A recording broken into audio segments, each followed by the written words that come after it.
I've told a lot of stories on this channel, but never my single individual possibly paranormal experience, and given this is my video on Tennessee's haunted places, I think I owe it to y'all to share my one personal haunted story that took place back in my childhood home south of Nashville.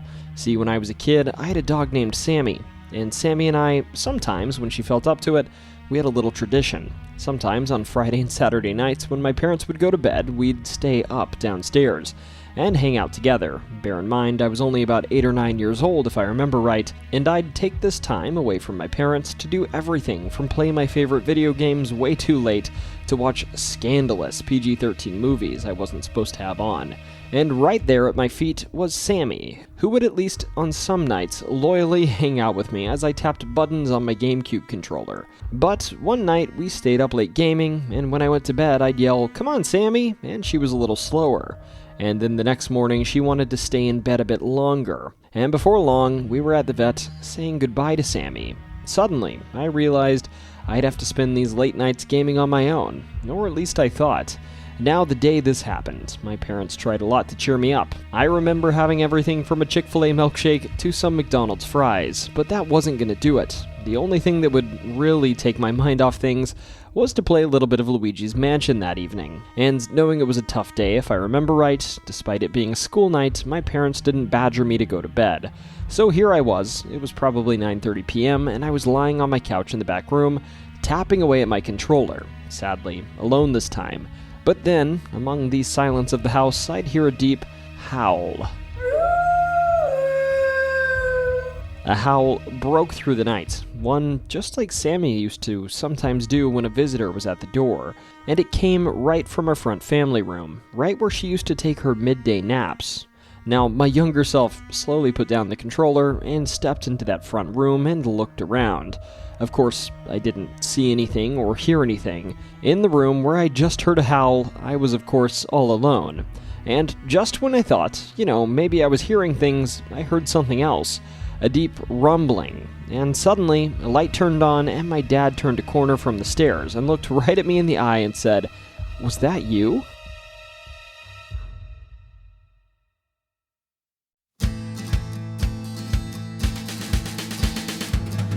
Howdy, my friends, and welcome to the community that always takes the long way home at night, especially when it runs straight through the woods. The channel that hears a strange noise in the dark and says, "Yeah, let's go check that out." Also, hand to God, the story I just told to you is nothing but the truth, and I mean that. Now, if you're new here, I'm T, the host, and tonight we're diving into some of the strangest, scariest, and most haunted places in my home state of Tennessee. Also, if you want to ride shotgun as we drive through the USA, hunting down everything from strange history to ghosts and ghouls, all you gotta do is like this video, hit subscribe, and drop me a comment. Also, hyping the video would help out a ton. That's what keeps the lights on for me, and the shadows whispering for you. Otherwise, buckle up in that front seat, because where we're going, we might have to hit the gas pedal to make a quick getaway. Come with me, and let's explore Tennessee's haunted places.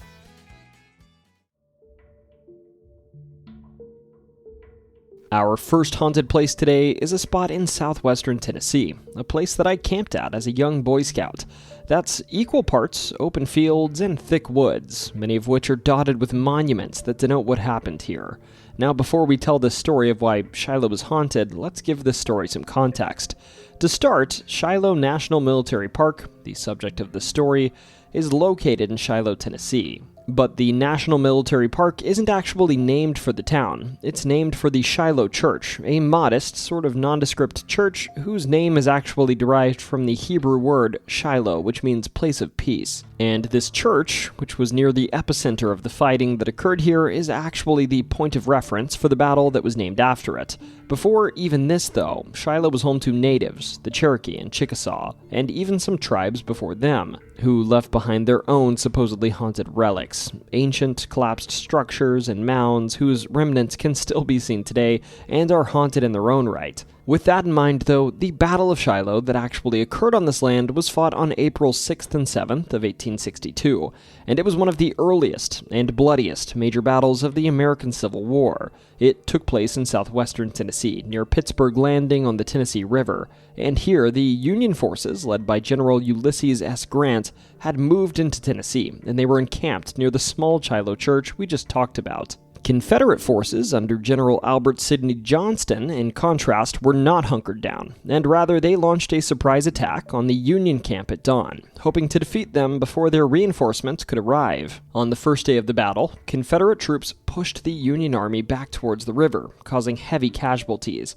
However, during the fighting, General Albert Johnston was mortally wounded, and command passed to General P.G.T. Beauregard, who made the call to stop the attack overnight. But, unbeknownst to him, overnight, Union reinforcements under General Don Carlos Buell arrived, foiling the Confederate plans, and on April 7th, the strengthened Union forces counterattacked and drove the Confederates from the field. The battle ended in a Union victory, but at a terrible cost. Over 23,000 soldiers were killed, wounded, or missing, shocking both the North and South with the scale of the carnage. Thus, the Battle of Shiloh's lasting significance is that it was one of the moments that shattered the illusion that the Civil War might be short or relatively bloodless, and it gave the Union control of a key part of the Mississippi Valley and paved the way for their further advances into Confederate territory. The victory also boosted Grant's reputation, despite criticism over being caught off guard, and marked a turning point in the war's Western theater. Today, of course, in remembrance of this battle, the Shiloh National Military Park preserves the battlefields and honors those who fought and died here. It was established in 1894, and it includes monuments, preserved trenches, and a national cemetery offering a glimpse into the human cost of the Civil War and the struggle to preserve the Union. But for many visitors, Shiloh is more than just a historical site. It's also a place where the past feels unusually present. Over the years, the park has developed a reputation for being one of the most haunted Civil War battlefields in the country, with countless stories of ghostly apparitions, phantom sounds, and unexplained encounters tied to the bloody history that still lingers in the quiet Tennessee woods. To start, there's a pond near the battlefield that, as the legend goes, had so many bodies stacked around it after the battle that it turned red. And they say, like a terrible memory that this pond holds on to this day it will occasionally turn red again, even over 100 years later. Further, the nearby Shiloh Cemetery holds over 3,000 departed Civil War soldiers, 2,300 of which remain unknown, and many of which were placed without regard into large graves housing multiple individuals. Some around this gravesite have reported feeling strange and hearing unusual sounds, as well as seeing full-bodied apparitions roam the property. Among the most common phenomenon around the old battlefield is that of a phantom drummer that pounds away in the distance, often late at night from the woods, when the common reenactments that occur here are no longer underway. Some have even reported hearing gunfire and hearing men yelling, especially around an area called the Hornet's Nest. The Hornet's Nest, for the record, was a key defensive position during the Battle of Shiloh, where Union troops held off repeated Confederate attacks and brutal close-quarters combat, earning its name from the sound of bullets buzzing around like hornets. Today, it's one of the most visited and talked about sites in all of Shiloh National Military Park, known not only for its historical significance, but also for the eerie reports of ghostly activity. Further, near this aptly named nest, many reported to hear disembodied moaning, and sometimes even cries for help. There's also a nearby peach orchard that's haunted by individuals that supposedly perished during the struggle. These specters are known to be a boy in gray and white clothing that's most often seen climbing down a ladder before running into the nearby woods, which makes me wonder why this ladder is there, or where it comes from, or if it's a spectral ladder. I couldn't find any details about that. Sometimes this individual is said to run slowly and clutch his side as if he's wounded, and other times he disappears only to reappear a short distance away. Sort of like he's using spectral fast travel. Also, of course, the epicenter of all of the hauntings here is the landmark this battle was named for, the Shiloh Church. Built on, from what I can tell, the original site of the original Shiloh Church, this church is a replica, a one-room cabin-style building. And here, not only have I seen it reported that folks feel they've been touched while in the building alone, they've also found figures besides them while they were praying, and accompanying them inside of the church in moments of silence. Sometimes these figures manifest as misty apparitions, seen by those visiting the old church, and they occasionally just float past people, causing them to feel a stark, chilly change in temperature. Now, as I said, while I was a Boy Scout, I actually camped right here at the Battlefield Campground. And while I didn't personally experience anything, I still vividly remember my friend Matt going around the campfire in the morning, remarking that he woke up in the middle of the night on our first night, insisting that he heard not one, but a number of people, perhaps tens of them, walking outside of his tent. He was insistent to our scout leader that we, the rest of the troop, must have been trying to scare him or wake him up.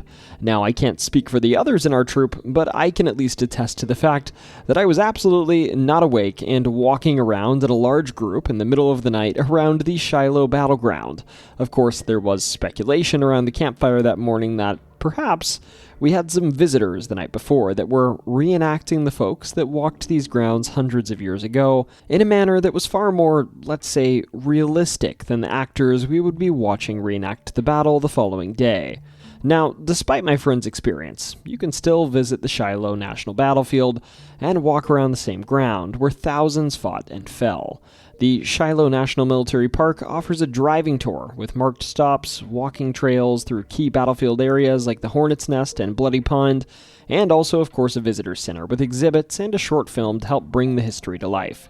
It's a peaceful, almost serene landscape now, with rolling fields, dense woods, and quiet memorials. But be warned, if my Boy Scout troop's experience was anything to go by, while I'd probably agree with you if you thought this was just the middle-of-the-night hallucinations of a 12-year-old boy, you should probably take heed, because many say these experiences are more common than you'd think.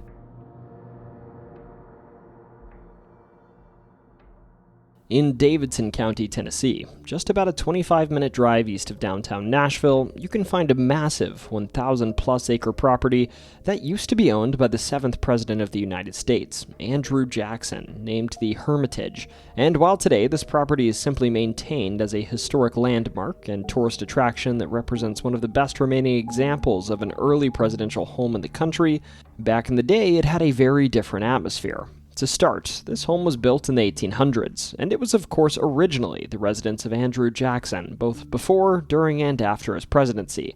Now, if you're not aware, Jackson was a polarizing figure, who rose from relatively modest beginnings to the status of a war hero in some circles, and of course, he became a president. This property that is today the Hermitage actually began as a small log farmhouse that Jackson purchased in 1804, but over the decades to follow it became a cotton plantation, and one of the most prosperous cotton estates in the entire region, almost mirroring Jackson's own transition from a young lawyer to a Southern planter and political leader. It also, in a less glamorous light, stood as a sort of physical testament to Jacksonian democracy, a political philosophy that championed the rights of white men, regardless of wealth or birth, while simultaneously depending on the enslavement of black people for economic success. And in this light, the Hermitage was home to over 150 enslaved individuals who worked the fields here, built the structures, and worked as servants in the main home. These slaves made Jackson's wealth and social status possible,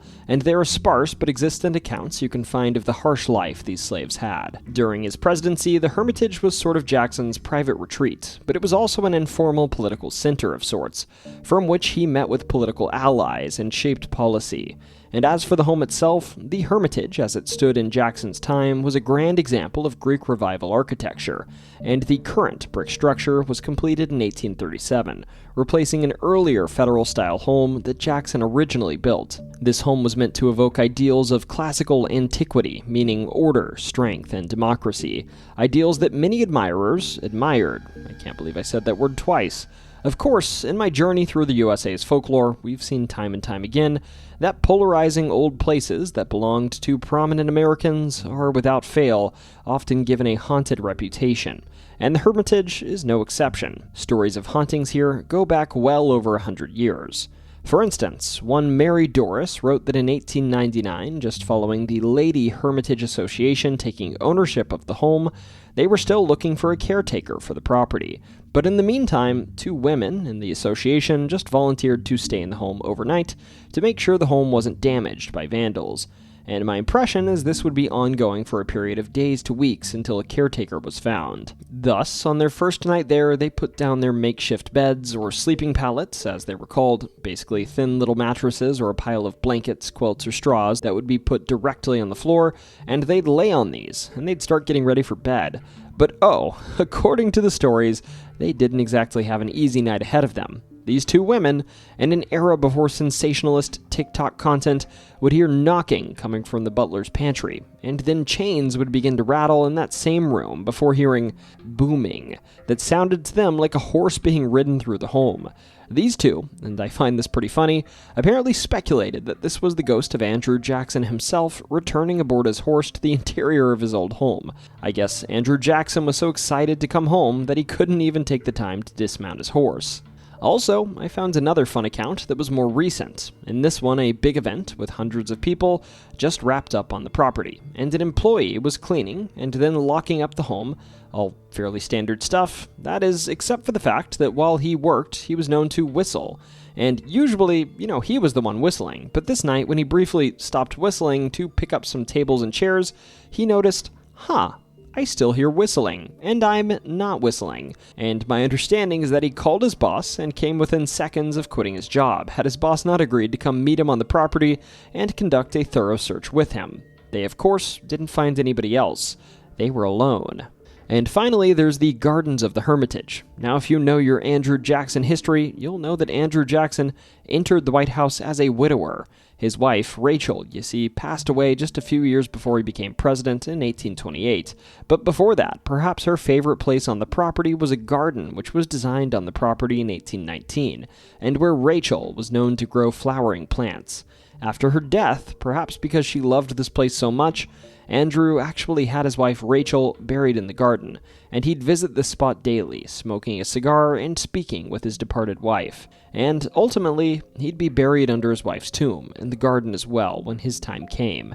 Today, of course, because of this, when visitors are in the garden, especially at night, they often report hearing footsteps around them, even though, at least to their eye, they are all alone. They also report that the gate to the garden will occasionally open despite being latched closed, and that this action is often followed by the distinct smell of tobacco smoke in the air. Some, of course, speculate that this is an echo, or residual haunting, reflecting the time that Andrew Jackson spent here, speaking with his departed wife. Folks have also, of course, now and again seen full-bodied apparitions in these gardens, sometimes those of soldiers, usually wandering around aimlessly. Beyond this, of course, there's other classic haunted symptoms here. People report feeling cold spots, hearing voices coming from places without any people to create them, and of course seeing full-bodied apparitions everywhere from the main house to the roadways surrounding the property. If you want a dose of history with your haunted place, I highly encourage you to check out the Hermitage.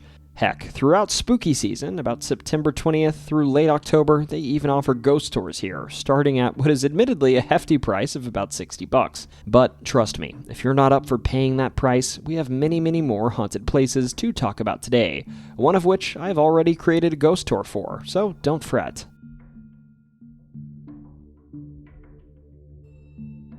In a rural portion of southeastern Tennessee, there's a town not many Tennesseans have even heard of, named Sale Creek. This unincorporated town is sort of tucked between Chattanooga and Dayton, Tennessee, and it has a population of under 3,000. And I kid you not, one of the most notable things about this town is that it has a local haunted road named Shipley Hollow Road that's even mentioned on its Wikipedia page, and I should be clear, is just an extension of the nearby Dougherty Ferry Road to its west. Stories about this road supposedly go back over 100 years, and they say there's one of my favorite types of creatures here, something that sits between a ghost and a cryptid, depending on the way the story is told. But regardless of who's telling it, the creature is called the pitty-pat, and people sometimes even call this road Pitty-Pat Hollow because of that. Now, the cryptid version of this story starts in 1775, and it tells a story of a woman who settled in modern-day Sale Creek with her children. At some point, this woman was apparently with her children, and was in the horse and buggy crossing a bridge that's now a concrete bridge passing over a river along that road. And while doing this, it said she heard a noise that sounded like pit-pat, pit-pat, and shortly afterwards a creature that looked like a cat ran out of the nearby woods on its hind legs in front of the horse, sort of appearing like an imp to the woman, scaring the horses and causing them to topple the buggy and, sadly, putting an end to the woman, whose children had to watch her leave this world. There's also a legend that says in the 1950s, two men were driving down Shipley Hollow Road and actually felt their car crash into something, but when they got out to inspect the vehicle, there was no damage at all, though in the woods around them they heard a quiet pit-pat pit-pat noise. Heck, even in 2004, there was a supposed incident where two hunters and deer stands in the area claimed to have a run-in with this creature or ghostly apparition. Thus, if you can't tell, they essentially say that if you travel Shipley Hollow Road at all, or its adjacent roads at night, and listen closely, you may be liable to hear a quiet pit-pat pit-pat sound. And if you do, you'd best keep your eyes peeled, because the pitty-pat is near.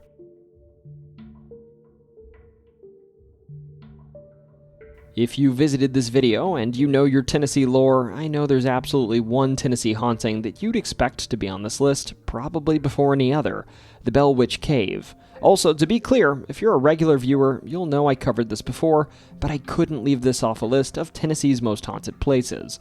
The story of Tennessee's so-called Bell Witch is not just perhaps the most pervasive legend in all of Middle Tennessee, where I grew up, but it also has been regarded by some as America's greatest ghost story, and personally, I hold the story in extremely high regard. This story begins in the early 1800s, when a settler named John Bell moved from North Carolina to Tennessee, settling in the Red River community, an area that is today Adams, Tennessee.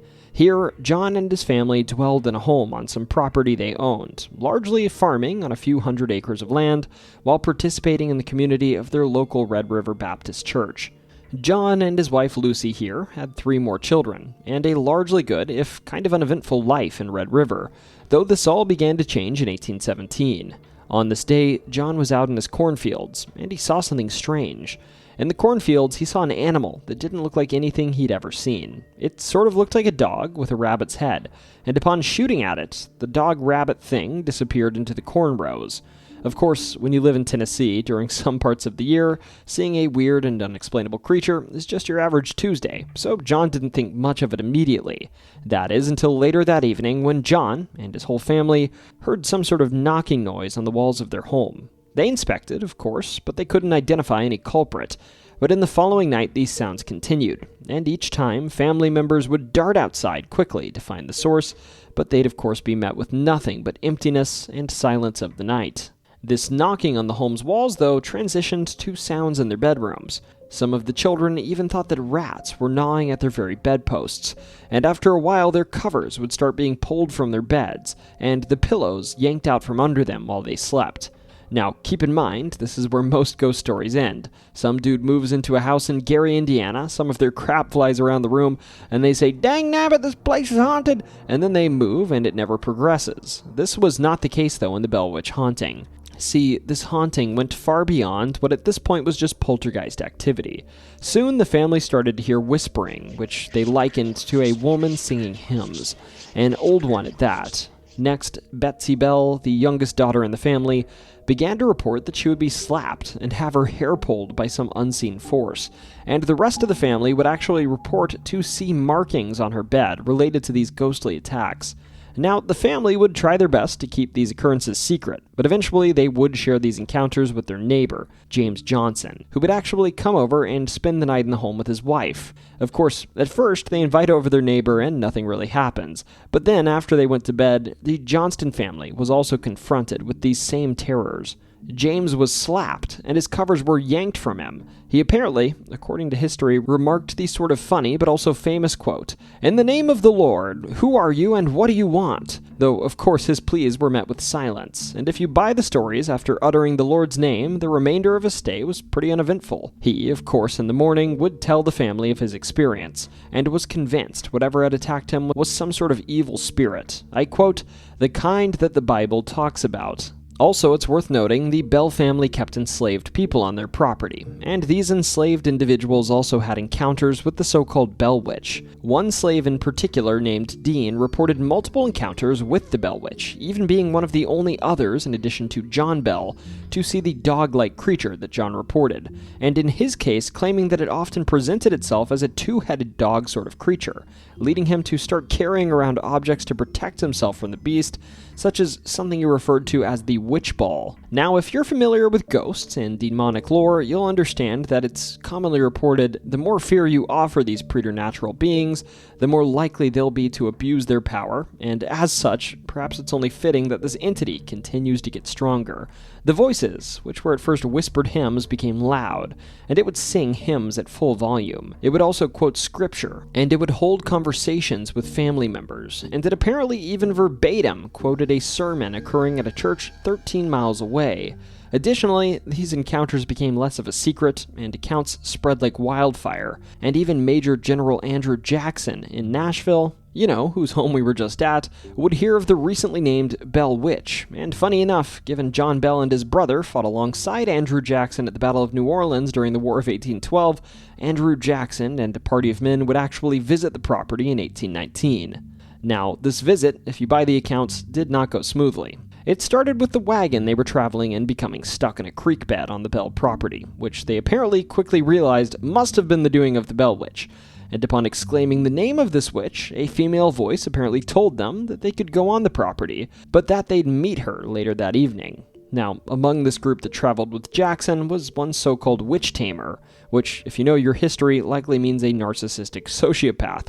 But in this case, he apparently claimed to have a pistol with silver bullets that could banish spirits, which he claimed would scare off the Bell Witch. Of course, poetically, upon exclaiming this man would immediately begin to scream, reporting the sensation of being stuck with pins and beaten, and the woman's voice would reappear, calling the man a fraud. At this point, the men wanted to leave, but Jackson would insist they stay, having him and his men retire to bed.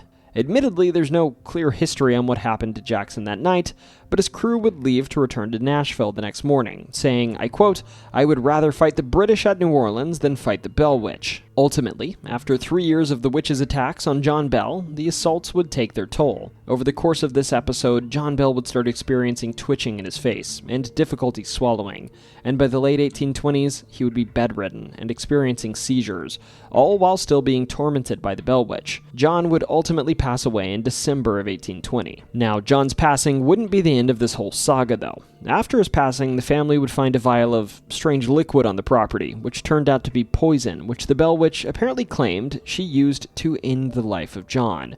And even at John's funeral, it said that the Bell Witch laughed and sang the whole way through the procession. Now, only after John was well and buried did the Bell Witch finally shut up, largely ceasing its harassment of the family.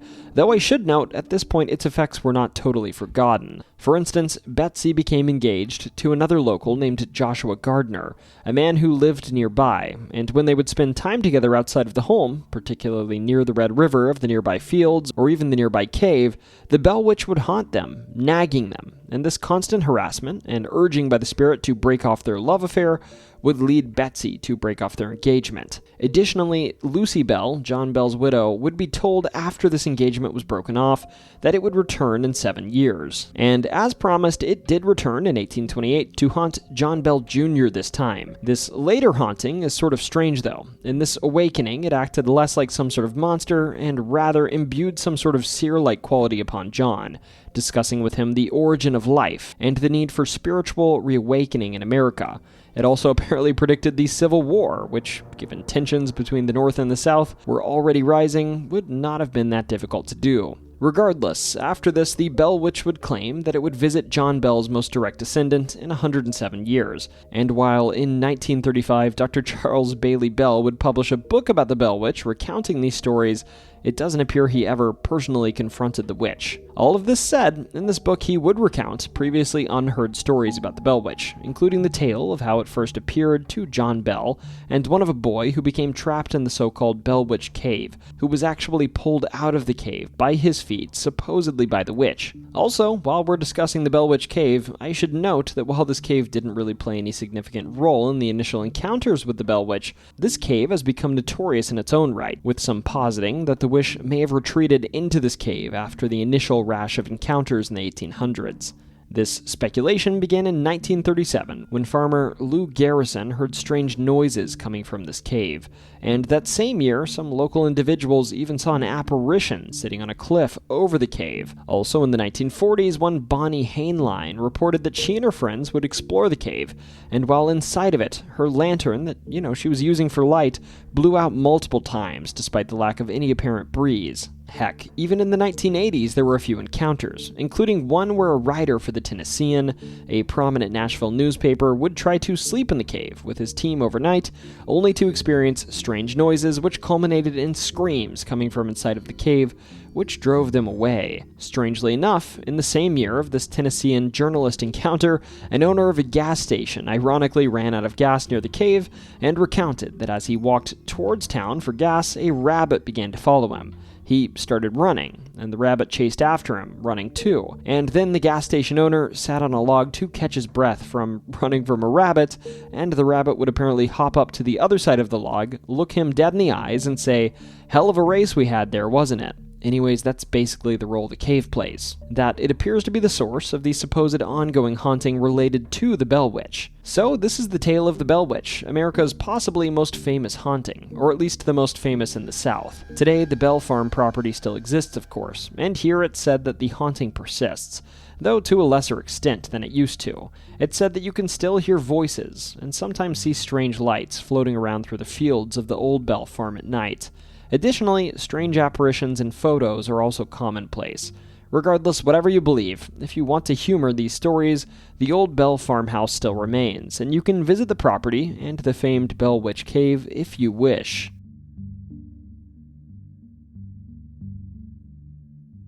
I'm sure you're well aware at this point that I love a good haunted historical home, and a haunted road or cave is just dandy too. But now and again I come across rumors of an extremely unique haunted place, which would stand out even without the ghosts. But the fact that these places are haunting is just icing on the cake. The Lost Cave in Sweetwater, Tennessee is one of these hidden gems. Now, as for Sweetwater, Tennessee itself, it lies in the middle of Knoxville and Chattanooga, and it's sort of nestled in the foothills of the Great Smoky Mountains. But beneath this town is the real party piece today. Here lies one of the state's most surprising wonders, named the Lost Sea. This place is billed as the largest underground lake in the United States, but its story stretches back far before tourists even stepped up into its passages. To start, this underground lake is perhaps better known than the caverns it's inside of, Craighead Caverns, which is a vast cave system in its own right, and it's named after a Cherokee chief, Chief Craighead, who was thought to have lived in this area during the 1700s. In line with this, archaeologists have found evidence that Native Americans explored these caves well before Europeans ever stepped foot in the Americas, with this evidence coming in the form of everything from torches to old tools, suggesting these caves were used for ceremonies and possibly even shelter, with the consistent underground temperatures possibly giving them some sort of safety during times of adversity outside. By the 1820s and 1830s, though, times had changed. White settlers in eastern Tennessee began to explore Craighead Caverns more fully, and the caves proved useful in unexpected ways, principally in the form of saltpeter, a key ingredient in gunpowder, which was mined from the caverns during the Civil War. There are also local stories that tell of Confederate soldiers hiding in the cavern during the war years, sometimes even after deserting their posts. These instances are evidenced in the scribbles of dates and the occasional names smoked into the walls of the cave, one of which is known to be that of a soldier. Now, the underground lake itself wasn't officially discovered until 1905, when a 13-year-old boy named Ben Sands wriggled through a narrow passage deeper inside of the caverns. This young boy, crawling on his stomach, suddenly found himself in an enormous underground chamber, where the ceiling disappeared into darkness, and at his feet stretched the clear, cold waters of what we now know as the Lost Sea. His discovery immediately captured the imagination of the community, but for decades, the lake remained little more than a curiosity. That said, commercialization would come in the mid-1900s, and by the 1960s, the Lost Sea had been transformed from natural wonder into a carefully managed tourist attraction, with boat tours gliding across its glassy surface. And at over 4 acres in size, the visible portion of the lake is massive, and divers have confirmed that far more of it extends beyond the chambers that tourists regularly regularly explore, and that, to this day, there even remains an unexplored network of underground waterways here. Perhaps it's this mysterious quality that makes this beautiful place a prime candidate for ghost stories. For instance, I found one account that claimed a guide was in the Lost Sea portion of the cave with a large group who was spending the night in there. This guide was seated on one of the staircases and reading, basically just making sure that the guests were being respectful, when suddenly the temperature around him dropped drastically, and then he heard not one but many voices whispering in his ears around him. He, of course, took a moment to walk outside and collect himself, and while it isn't committed to the page that I'm reading, I bet he changed his shorts after this. No shame in that either, seriously. There was also a maintenance man who, while in this same room, was collecting waste, but as he walked out of the room, he heard footsteps following him, and when he stopped to look back, though he saw nobody there, he suddenly heard a voice whisper his name. Like a smart man, of course, he got the hell out of there. I found a blog, which I don't want to be a buzzkill, but they took photos of dust flying around, or orbs as they called it, and claimed they were capturing ghosts. They even thought it was interesting that the dust they caught floating around was, I quote, in motion, which I'm very sorry, but these photos got me started. Okay, not to be rude, but dust always moves because air is never still, even in the calmest rooms. Heat from your body, electronics, you walking around, or a draft creates tiny air currents that keep particles drifting around and bouncing around.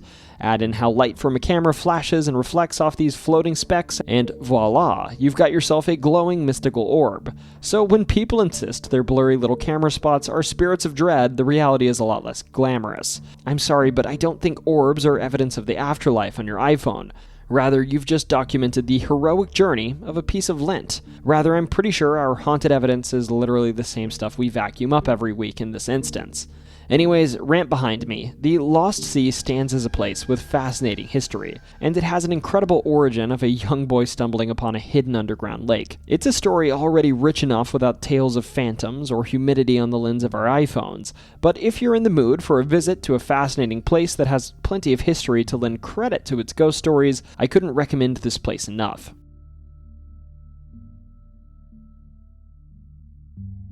As a Tennessee alum, there are a lot of reasons why I love my university, most of which admittedly have the last name Heupel recently, but one of these reasons is that the university itself openly advertises that there's a suite of haunted buildings on campus, meaning the students at my old university, whether they be in math class on the hill or in their dorm trying to get rest before a big exam, they might be liable to be haunted by Tennessee volunteers of the past. To start though, a little bit of history. The University of Tennessee, at least in spirit, was founded on September 10th of 1794, when a group referred to as the Legislature of the Southwest Territory met in Knoxville and discussed establishing an institution known as Blount College, named after Governor William Blount, actually writing a charter and establishing this Blount College in a building that still stands today on Hill Avenue in downtown Knoxville, Blount Mansion, the governor's then home. The university, in its first iteration, was actually really humble, located in a single building on modern-day Gay Street in downtown Knoxville, that was completed in 1799, a building that was provided by Knoxville's founder, James White. This university's motivation was following the post-revolutionary trend of founding colleges to create an educated citizenry in America's states and territories. Now, to be clear, Blount College didn't last long as Blount College, and actually closed in 1809, but it reopened in 1820, and then in 1828 something interesting happened. See, the college relocated to a new building, a building on a hill outside of town, a hill that today stands as The Hill, the location of the University of Tennessee's engineering, math, biology, chemistry, and so on, a hill that I've climbed many times. Now, I don't want to spoil the documentary on the University of Tennessee that I've been scripting, but it's pertinent to this video to say that on this hill in 1921, under the direction of University President Ayers, the university's most iconic building was constructed, Ayers Hall. Ayers was originally built as the centerpiece of the University of Tennessee's Hill, a status it still pretty much holds today, and it housed classrooms and faculty offices. Today, Ayers Hall still serves its academic purpose, hosting classroom, lecture halls, and faculty offices, and at least in my experience is pretty much where you'll find yourself taking any high-level math class, and I personally took everything from calculus to differential equations here. That said, lessons on partial differential equations aren't even the scariest things you'll find in this building. According to some, there's something far worse. The most common spirit reported in and around Ayers Hall is a man that's said to wear a bowler hat that can be seen inside of Ayers Hall walking down its long corridors, or sometimes on the stairs leading up to it outside, walking with his head bent and his hands folded behind his back. Sometimes this clearly out-of-place individual will acknowledge you and tip his hat, though sometimes something much scarier happens. They say that he'll remove his hat and bow, revealing the top of his head to students, and they say that under that hat there's a large hole. And as the legend goes, this man is a student from the 1930s who left this world by his own hands when his wife ran away with another man. He apparently took his life right outside of Ayers Hall. Also, outside of Ayers, the hill is said to be haunted in other ways. For instance, we've talked a bit about this before, but there are stories of spectral creatures that roam its grounds. The Wampus Cat is the most famous of these, a six-legged tractor-trailer of a feline that is occasionally seen by students. Now, many say that this Wampus Cat is simply just a mountain lion that wanders onto campus while following the nearby Second Creek, when it takes a detour from Imes Nature Area into the city. But others claim it's some ethereal sort of beast that calls campus home and is less flesh and blood and more death omen, saying that if you see this beast, you're doomed for all eternity. Now, and I shared this in my original Tennessee's Weird Folklore video, I actually had a run-in with a big cat while stumbling my way home from a party when I was a student at UT. And while I don't think I saw a Wampus Cat to be realistic, if I did, from what I can tell, I am still alive and well. Take that how you will. There's also an additional legend of a wolf spirit that roams the hill, with black eyes and sharp teeth, that students refer to as the Bargist. It's also sometimes described as a spectral hound. This creature is treated similarly as a death omen, like the Wampus Cat, but personally, I think this was likely just sightings of an angry and possibly inebriated Smokey, Tennessee's blue-tick coonhound mascot during the Dooley era of Tennessee football, which thankfully ended shortly after I arrived in Knoxville. Also, on the hill, or I guess on the north slope of the hill, there's Perkins Hall. Perkins Hall was built in 1947 and is one of the core engineering buildings at the University of Tennessee. It's named after Dr. Nathan Washington Perkins, a longtime professor of civil engineering, and the hall was constructed to accommodate the rapid growth of UT's engineering programs following World War II. But, fun fact about this building, its construction was, well, interesting. Nearby this building, you see, was the original Blount Hall, a building that was actually built in the 1900s and demolished in 1979. But during the foundation work, before Blount Hall was brought down, the bodies of 8 Union soldiers were unearthed here. These soldiers were, of course, buried elsewhere, but it's said that the damage was done. These soldiers had been buried here for so long that their spirits wanted to stay. Thus, they say that in the halls of Perkins, now and again, a student or staff member will observe a Union soldier walking ahead of them, or sometimes even towards them. Others have even claimed to observe spectral soldiers late at night outside of Perkins, with some even claiming they saw them looking at a map located near where Blount Hall, their original gravesite, used to be. Now, I, for one, get a good chuckle imagining drunk college students stumbling upon Civil War soldiers on their night out. What a crossover episode that would have made for. There's also Strong Hall. Now, Strong Hall is actually across Cumberland Avenue, sitting at Cumberland and 16th, just west of the law school. Strong Hall at the University of Tennessee originally served as Sophronia Strong Hall, a woman's residence hall built in 1925 using money from a donation from one Benjamin Rush Strong, who left a large sum to the university, hoping that a dorm would be built in his mother's honor. His mother, of course, was Sophia Strong, a woman who lived in a brick home along Cumberland Avenue until 1967. Now, this building was a woman's residence hall until about 2008, and in 2017 and 2018 it was actually restored, and is now a large science laboratory building with cutting-edge classrooms, collaborative learning spaces, laboratories, and teaching areas for the subjects of biology, chemistry, anthropology, and earth and planetary sciences. Of course, given this is the ghosts video, I bet you can take a wild guess at what's going on here. Strong Hall, they say in its prior iteration as a dorm, and today is said to be haunted by Sophronia herself. See, while she was alive, it was said that Sophronia was motherly to the female students who called the University of Tennessee home, even though her hall hadn't been built. And in the afterlife, it said she continued this behavior. When Strong Hall was a residence hall, for instance, the ghost of Sophronia was said to sometimes lock students out of their rooms and bathrooms, and sometimes they'd even see, I quote, hovering lights in the hallways of the hall. That said, if women exhibited unladylike behavior, see inviting a boy over out of wedlock, she did not approve. And if you did this, it was said you might be liable to see the full-bodied apparition of old Sophronia visit your room, sometimes while you were still doing the hanky-panky. Back in the day, it was said that there was actually one particular room named Sophie's Room, and while I can't find exactly what was going on here, it said that students in this room often requested to be relocated to a new room before the end of their semester, as the activity in here was unusually high. Then there's Hoskins Library, completed in 1931. This building was the original University of Tennessee main library, replacing some smaller facilities in Ayers Hall, and providing much-needed space for the university's growing collections and student body. It was named in honor of M.S. Hoskins, a longtime trustee of the university. For decades, it functioned as the academic heart of campus, with large reading rooms and stacks supporting research and study. But of course, as any recent alum will know, after the opening of the John C. Hodges Library in 1987, Hoskins shifted away from being the primary library and has since been repurposed for specialized collections, offices, and student spaces, while remaining a historic and recognizable landmark that reflects UT's early 20th century. Hoskins, they say, is haunted by a woman known as Evening Primrose, who's largely not very harmful. It's said her main activity is to press elevator buttons, sending you to the wrong floor, which sounds like a lousy excuse for poor wiring, but hey, who am I to judge? There's also stories of books in the library of the building falling off of shelves unprovoked. And okay, this is a new one for me in ghost story videos. Some say occasionally, in the kitchen, in the library, which for some reason exists, you'll smell cornbread being baked, as in ghostly cornbread has just been baked. And of course, they will blame old Primrose, saying she's having a post-mortem snack. Additionally, and finally, there's the Tyson Alumni House, which has my favorite variety of ghosts, a ghostly puppy dog who's still being a good boy from beyond the grave.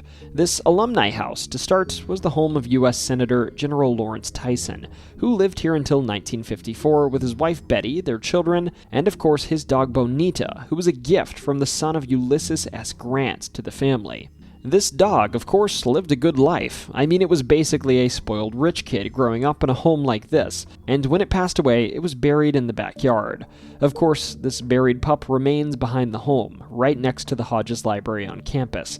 And from time to time, because of this, students at the library swear that while they're up late trying to cram in some studying the night before an exam, they can hear, wait, is that howling coming from the backyard of the Tyson Alumni Center? It very well may be. Regardless, I don't think this is a bad thing. Tennessee's mascot is a loyal hound after all, and maybe, if you hear these howls, it's a sign that you're a true Tennessee volunteer. Beyond this, there are less historically bound, but nonetheless terrifying hauntings across campus. For instance, in Hess Hall, I've seen there are middle-of-the-night screams documented in the building that are tied to a 1980s case of someone maybe taking their own life. In Reese Hall, there are claims that shadow people, possibly linked to a Native American burial ground underneath the building, linger in the halls.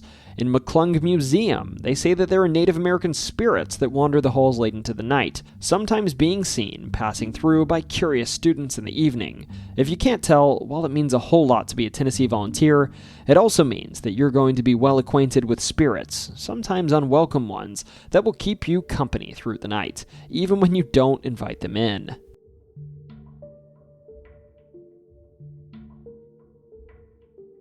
The Tennessee State Capitol, located in Nashville, is one of the oldest working state houses in the USA, making it a prime candidate for holding on to some of those individuals that used to linger in this building. Construction began on the State House in 1845, under the direction of architect William Strickland, who modeled the building after the ancient Ionic Temple in Athens, the Temple of Ionic Order. Strickland considered the project the crowning achievement of his career, but he passed away before its completion. Fittingly, both he and later Samuel Dold Morgan, the chief financier of the building, were actually entombed within the Capitol's walls. Within their greatest achievement, the structure was officially completed in 1859, and it stood as both a seat of government and a monument to Tennessee's ambitions as a growing state in the mid-19th century. The motivation for building such a grand capital stemmed from Tennessee's growth, of course, as well as a desire to establish Nashville as the permanent seat of state government. Prior to the Capitol's construction, the legislature had moved between several cities, including Knoxville, Kingston, and Murfreesboro, leading to debates about the most appropriate location for state government.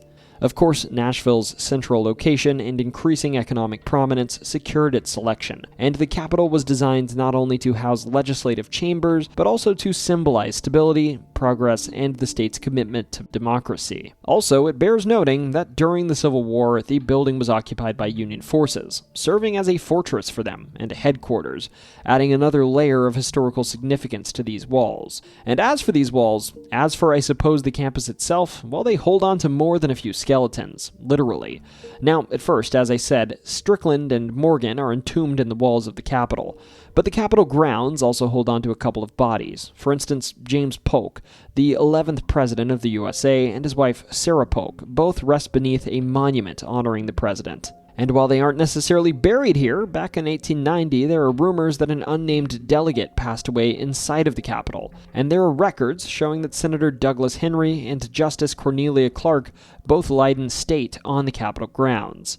In short, while the Capitol is home to Tennessee's government, it's also home to its fair share of ghosts. Now, to start this section on ghosts, let's hand out a fun fact. William Strickland, the architect that oversaw this Capitol's construction, and who was the first person buried in the walls of the Capitol, was actually known to feud with Samuel D. Morgan, the second man buried in the walls, and they would argue a lot about this Capitol's construction, over everything from costs to building design, and the legend goes that even in the afterlife this feud continued. Sometimes, thus, those that work at the Capitol late at night, particularly after 9 p.m., they say that you can hear screaming inside the building, and sometimes even from outside, and that it's these two still quarreling from well beyond the grave. There's also the ghost of James Polk, of course, because when there's a president buried and his painting is nearby, people always mysteriously end up seeing him.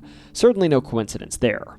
As the story goes, though, on the Capitol grounds, it's commonplace to see a man in a dark suit kneeling by James and Sarah Polk's tomb. And while accounts of folks getting close to this man are sparse, they usually say he dematerializes when you approach or beckon him. Of course, while he's seen from afar, folks insist that this is Polk, haunting his own grave. A grave that might be active because basically every time the Capitol is renovated, their remains are disturbed and moved before being put right back. Also, there's my personal favorite. Folks say that sometimes when they look up towards the top of the state capitol late at night, they will see someone there, looking down upon them. They, of course, claim that when they get a better look, it appears to be a Union soldier. And folks think this may be an echo of the past, a Union soldier from their time occupying the Capitol during the Civil War, who was still dutifully standing guard by the flagpole, protecting the Capitol grounds. Others make the claim that when the Union took the Capitol, a Confederate guard was actually resisting their flag being removed, and thus he was shot right then and there for his resistance. Thus, some claim that this soldier seen here so often is actually a Confederate one, and that this same apparition is responsible for feeling a presence that sometimes is seen on the stairs leading up to the cupola. Other times, this presence presents itself as a dark cloud of mist that floats up and down the stairs, as if the old soldier is conducting their patrol.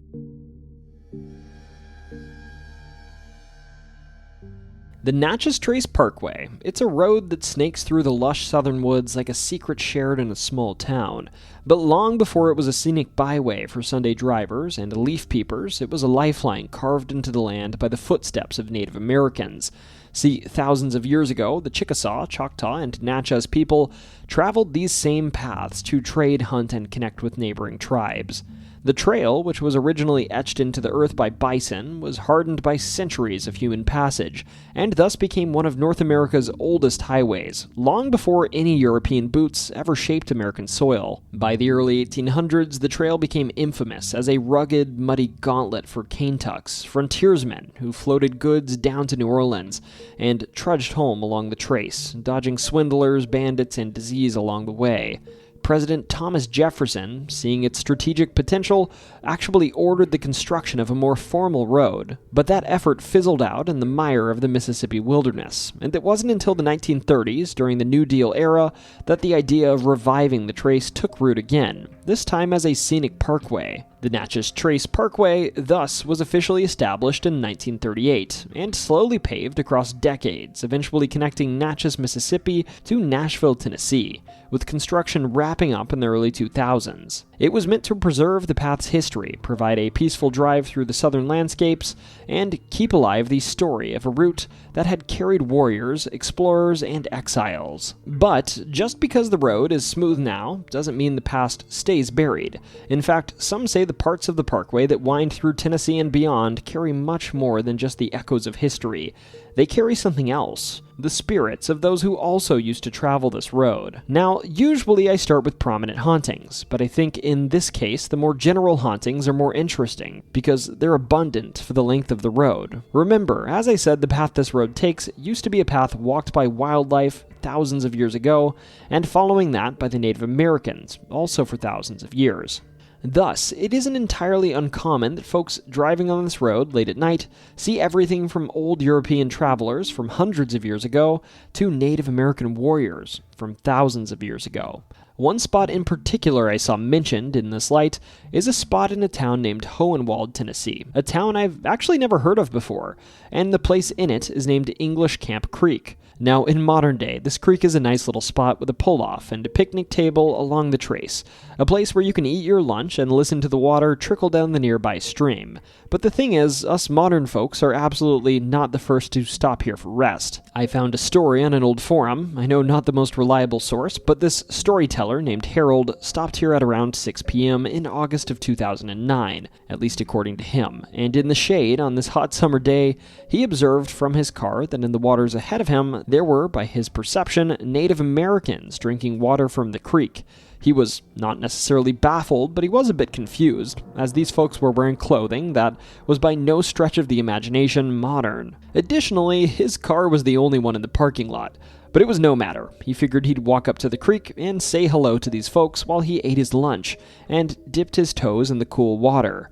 That being said, after Harold opened up his trunk to retrieve his sub sandwich, he'd shut it, and he'd see there was nobody in that creek after all. He walked up, looked up and down the creek too, but there he was, all alone. He of course decided to get in his car and drive a bit further south to the next pull-off, as he didn't really want to eat lunch here anymore. Next, there's a bit of a more somber tale, and if you're sensitive to discussion of folks leaving this world behind by their own hands, maybe sit this one out.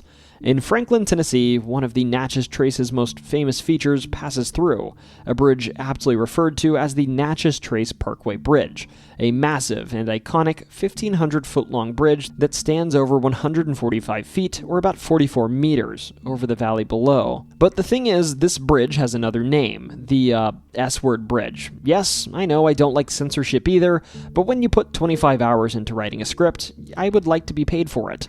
Sorry folks. Regardless, between 2000 and 2022, 42 people jumped from it, and Tennessee once came out and patted itself on the back for posting anti-jumping signage along the bridge, but this didn't really help, which means nowadays, if you visit, you'll find a barrier on it that's chain link and barbed wire, and that has actually helped. It's really sad stuff, and if you're feeling down, I encourage you to seek help. T Storytime wants you in this world and appreciates you, seriously.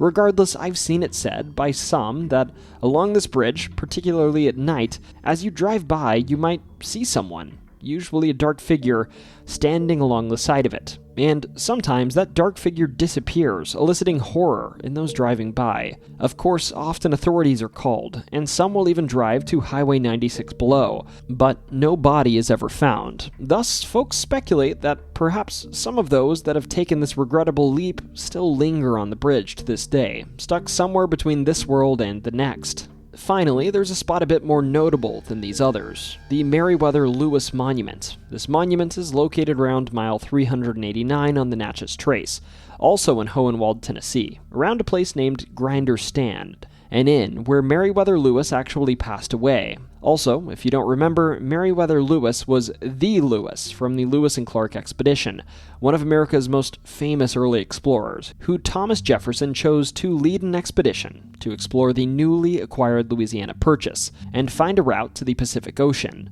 Anyway, part of why this monument is notable is Lewis's passing here was never fully solved. Lewis, you see, passed away here from injuries from 2 gunshot wounds. That being said, there was a disagreement over whether he did this to himself or whether it was done to him, with the innkeeper's wife's accounts suggesting there's possible conspiracy. A conspiracy that was, at least to me, further enticing given Thomas Jefferson quickly accepted that Lewis did this to himself. Now, regardless of what you believe here, visitors report to feel unease when they visit this place, especially at night. And folklore claims that if you visit this monument at night, especially around the anniversary of his passing on October 11th, you might be liable to see Lewis himself wandering the grounds. Others make even bolder claims. Some claim that even during the day, while they're visiting the nearby site and ruins of the Grinder House, they've overheard hushed conversations among unnamed individuals.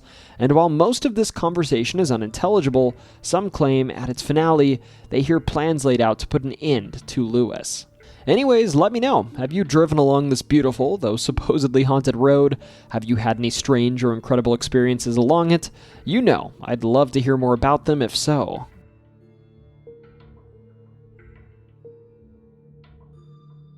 Ah, my favorite, a haunted tunnel. If a tunnel is dark enough, secluded enough, and accessible by car, you can bet your sweet bippy it's going to be a haunted place where adolescent teens with driver's licenses will take their honeys late at night and try to scare them into cuddling up nice and close to them.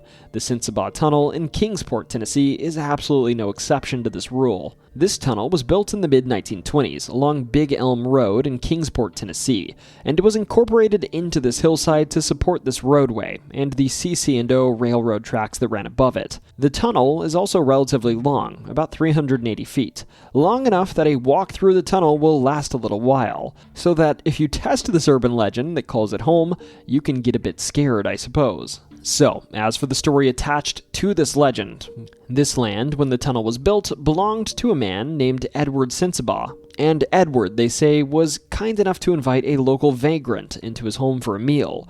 But this vagrant wasn't just a homeless man passing through. He was also a criminal. And after eating the meal he was provided, he decided he liked the home so much that he'd take a bit of it with him when he left. And he found the family's jewelry, something that Edward caught him going through, and actually pulled a gun on him for doing so. At gunpoint, though, this homeless man would grab Edward's child, holding her in front of him as a shield, as the homeless man made his escape. The story goes that this homeless man, while running, would find this tunnel, and leave the child in it, where it would succumb to the elements. And thus, one version of this haunted tale claims that if you drive to this tunnel and park with your lights off, something that is very dangerous and you absolutely shouldn't do, you might hear cries of a child faintly echoing inside of it. There's also another, admittedly less brutal version of this legend that says that over time this tunnel was vandalized, something you can clearly still see today, and that Edward, as an old man, got sick of this, and thus began to hide at the end of the tunnel close to his home, and when he heard activity, he'd scream into the darkness of the tunnel, scaring children and leading this tunnel to develop a reputation as a haunted place, without any tragedy at all.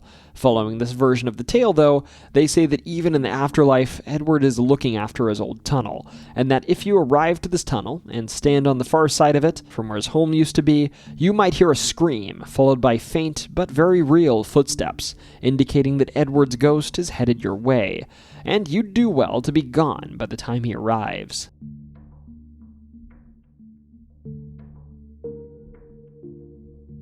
Okay, now this one's a tease storytime special, but if you're a Brentwood or Franklin resident, you might have heard of this one. 327 Franklin Road is a small home that, to my understanding, is now owned by Brentwood United Methodist Church as an office building. And at least when I was younger, inside of this building, they also had a small library devoted to religious texts and church records. And how do I know this? Well, when I was younger, I actually went to this church. While I do understand it's taboo to talk about life after death in the form of ghosts on Earth in a building literally on a property of a church, fellow churchgoers and folks that worked in that little office and the library building knew one thing: don't stay in that building too late at night, as the spirits there don't like it when you do. After hours, they would like their home to themselves. See, I know all of this because my mom was actually acquainted with some of the women working in this little building, and when asked about their job, they'd of course lead with the fact that it was all fine and dandy working for the church. But the building they worked inside of, well, they were less enthusiastic about that. In this building, they said around the time that the sun started to set, you'd start hearing footsteps on its upper floors. Further, you'd hear loud thumps, as if something had fallen to the floor, which is exactly what happened. Books, you see, would fall from their shelves to the ground upstairs, landing on the ground and emitting soft thumps as they hit. This, they said, was their sign to head home for the day. The spirits wanted some alone time. They'd of course return in the morning, put the books back where they belonged, and after that they'd go about their business until they were once again told to leave by the old residents. As for the history of this building, I admittedly wasn't able to dig up anything about who lived here, but I can tell you it was built in 1900, and at least in my eyes, 125 years sounds about right for obtaining one unruly ghost. Anyways, let me know. Did you hear about this building if you're a local?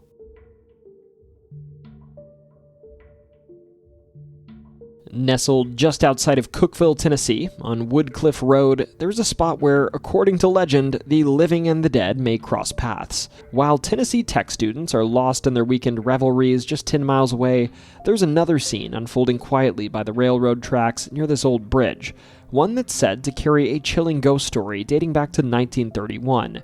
This isn't your typical local legend, but rather a somber tale of an ill-fated man, a reckless decision, and a ghostly presence that still lingers on Crazy George's Bridge to this very day.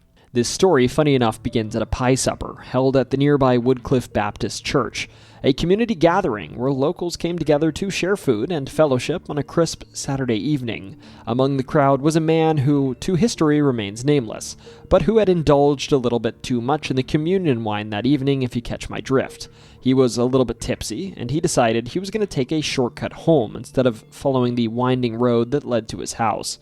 The shortcut ran along railroad tracks that he'd walked before without incident. However, this time there was a warning. The watchman for the railroad was also at the supper this night, and cautioned him that a train might be coming through soon, and walking the tracks was therefore a risky endeavor. But the man, of course, dismissed this advice, and scoffed it off. After all, the trains on these tracks typically moved pretty slow, winding around bends in the countryside. He figured it was probably no big deal, and in a worst-case scenario, he could just walk out of the train's way if he saw one coming. But what the man didn't know was that this particular night was different.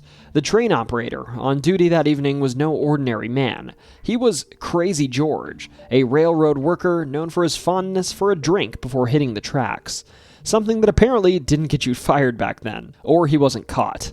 And on this fateful night, George was speeding down the tracks, his judgment clouded by the good stuff he was putting down, when he came upon the man walking along the railroad. The man, still blissfully unaware of the danger, passed under the bridge, but before he could even react, the train slammed into him. George, in his drunken stupor, never even noticed. The next morning, when the watchman who had warned the man arrived to inspect the tracks, he of course found the man's hat, and watch, and the rest of him too. Now, to be clear, I searched high and low for any record of this accident, and frankly I couldn't find it documented anywhere. But regardless, the bridge that today runs over these same tracks remains a chilling reminder of that night, and locals and visitors alike claim that if you stand on Crazy George's Bridge after dark and gaze down at the tracks below, you might catch a glimpse of a lone figure walking along the rails. This apparition is often seen carrying a lantern, and is said to be the spirit of the man who of course met his end by the train.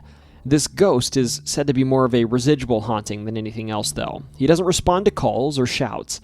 Instead, the light from his lantern will fade out slowly into the night shortly after it's witnessed, and that's basically the whole haunting. Sometimes, though, they say the light vanishes, and then following it, an icy, unnatural breeze will sweep through, sending chills down your spine. Personally, my takeaway in terms of factualness here is that while I'm not exactly sure this happened, there's a cautionary tale element to this that mostly teaches the lesson that you should never walk on railroad tracks, as this act can have a hefty price to pay.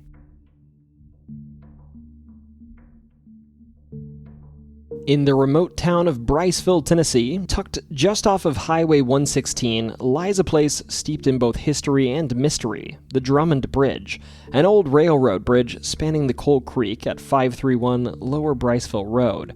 It's a landmark for locals and a source of intrigue for visitors drawn to this area's eerie reputation.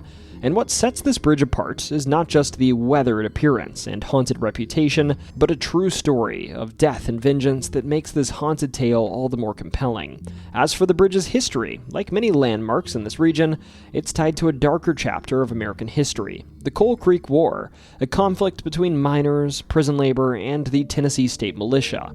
The Coal Creek War was a battle fought from the late 1800s to the early 1900s, and it was the result of the state's practice of convict leasing, in which prisoners, including some wrongfully or willfully incarcerated individuals, were leased out to private companies to work in dangerous coal mines for meager, if any, compensation. Further, it wasn't just the prisoners that were hurt. While these convicts were exploited for labor, the miners, who had once worked for these companies for an honest dollar, found themselves displaced by the cheaper, forced labor, and essentially priced out of the industry that brought them to these locations in the first place.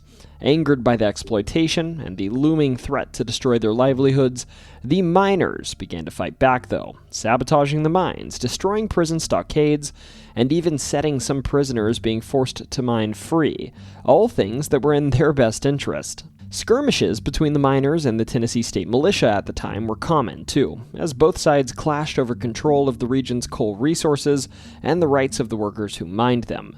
Now, in the midst of all of this violent conflict, the Drummond Bridge became more than just a crossing over the Coal Creek. It became a place where a very small portion of this struggle was actually kind of fought in a way. And at the heart of this tale is a young man named Richard Dick Drummond, a 25-year-old miner whose life would become intertwined with both the war and this bridge that would bear his name. As the story goes, this aptly named Dick was known for his good looks and charm, and one evening, amidst the tension between the miners and soldiers, he attended a local dance in Briceville. The dance was a common gathering spot for people from both sides of this conflict, both miners and militia soldiers, and local women too, of course. And on this particular night, Dick caught the eye of a woman who had arrived with a member of the Tennessee militia, but as the evening wore on, she found herself drawn to Dick instead, sparking a confrontation that would soon spiral into violence out back. Now, details about this evening's events are hazy at best, but the outcome's clear. At some point during the dance, Dick and this militia soldier found themselves outside, talking it out like men. And later that night, another soldier discovered that Dick had vanished, and in his place was the body of the militiaman, who was discarded behind the building. It didn't take long for the soldiers to figure out who was responsible. And as for his punishment, it was swift and sort of brutal. The soldiers tracked down Dick to a boarding house where the miners had been staying and dragged him out, determined to make an example of him. They brought him out to the Drummond Bridge, where they strung him up, stringing him from one of the beams over the Coal Creek. The next morning, a local farmer found Dick. Today, thus, the Drummond Bridge bears a subtle yet chilling mark of this event. A notch in one of the wooden beams where the rope, in its tension, left an everlasting mark in the wood. Thus, alongside this mark in the wood, commemorating Dick's demise, they also say that Dick Drummond haunts this bridge. A typical manifestation here is one of Dick walking back and forth, kind of trapped in the moments leading up to his demise. His restless spirit is also said to be especially hostile to anyone who makes the admittedly really stupid mistake of showing up to this bridge dressed as a member of the Tennessee militia, something I definitely recommend against. They say that if you dress this way and stand on the bridge, you might feel pushed or shoved by invisible hands. After all, it was their hands that ended his life, so it makes sense that he'd try to do the same. But for those who don't bear this militia's uniform, the ghost is less inclined to harm you, but his presence remains palpable. Those brave enough to visit the bridge claim to hear strange, if unsettling sounds, the faint, desperate gasps of a man struggling for air, or maybe the muffled pleas of someone begging for mercy, which are said to emanate from the very spot where the notch in the wood remains today. Curiously, there's another strange phenomenon that adds to the growing lore of the Drummond Bridge too, that according to legend, nearby cattle avoid grazing in the field beneath this bridge. That's at least what I see documented online, but if you look at Google Maps here, you'll be able to tell that there's clearly no land under this bridge. YouTube videos of it show the same thing, so I'm guessing there's some weird AI slop inbreeding going on or something creating a bunch of fake details about haunted places now, which is always great to see.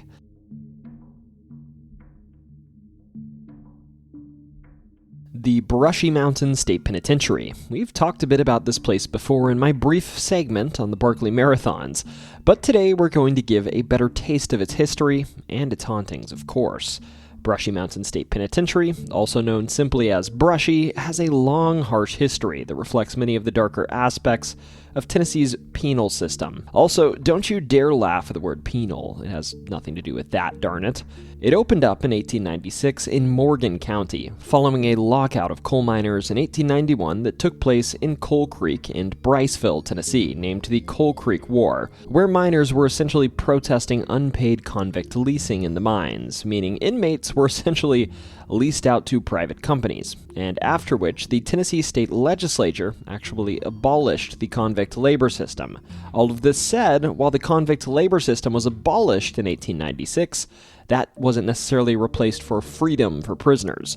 Rather, all this did was make it illegal to lease their prisoners to private companies. It didn't say anything about the state itself profiting from convict labor. In short, it was less about reforming prison conditions and more about shifting control and profit to the state. In short, Brushy opened up and operated for this purpose, to employ and profit from inmates who worked in coal mines, coke ovens, on railroads, and more. To boot, the prison was remote and built along the Cumberland Plateau, and early on the conditions here were brutal. The structure's primitive wooden exterior was, dare I say, a reflection of the conditions you'd face inside, where there was overcrowding, disease, and their day-to-day labor was hard with frequent, sometimes fatal accidents. Come 1930, this wooden structure, though, was replaced with a stone-like fortress-like building that was largely constructed by prisoners for prisoners, and is the modern-day Brushy Mountain you see, with 18-foot stone walls that were hand-hewn from local quarries. Over the decades, Brushy earned a reputation as Tennessee's end-of-the-line prison, housing the hardest cases, the most dangerous or troubled inmates, and among its notable prisoners, for instance, was James Earl Ray, the assassin of Martin Luther King Jr., who served a portion of his sentence here and famously escaped in 1977, actually being recaptured after just a couple of days, and fittingly mocked for eternity for his lack of aptitude in the mountains by the Barkley Marathons, something that I think is the least we should do to the memory of people like that. Also, in addition to being a place where bad folks generally suffered, there were also many tragedies associated with this place. To start, many of the inmates here passed away while working in the mines.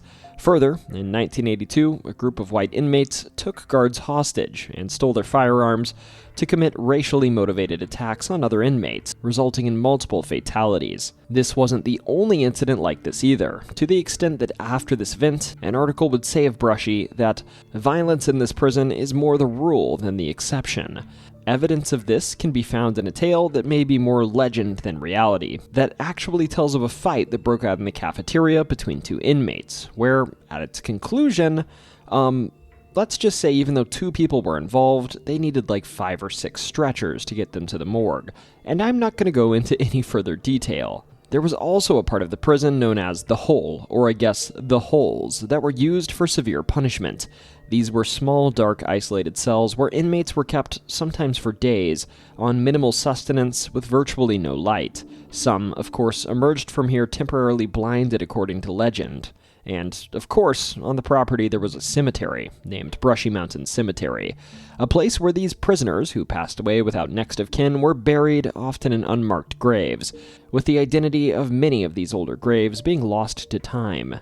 Eventually, though, all of this would come to an end. The prison would close on June 11th of 2009 after 113 years of operation due to the increasing cost to maintain the outdated facilities, transferring its functions to the nearby Morgan County Correctional Complex. Since its closure, it's adopted a far less imposing role. It's now a historical tourism site, where folks can tour with or without a guide, and also there's an on-site distillery if you visit, and you can try a variety of Tennessee distilled drinks here.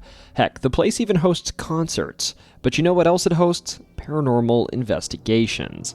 See, with all of the passings and violence and punishments and loneliness of an isolated prison, and also the unmarked graves, it feels like the stories and legends around this place were inevitable. Thus, people believe that those legends live on in the walls, as people whose bodies left, but souls stayed behind.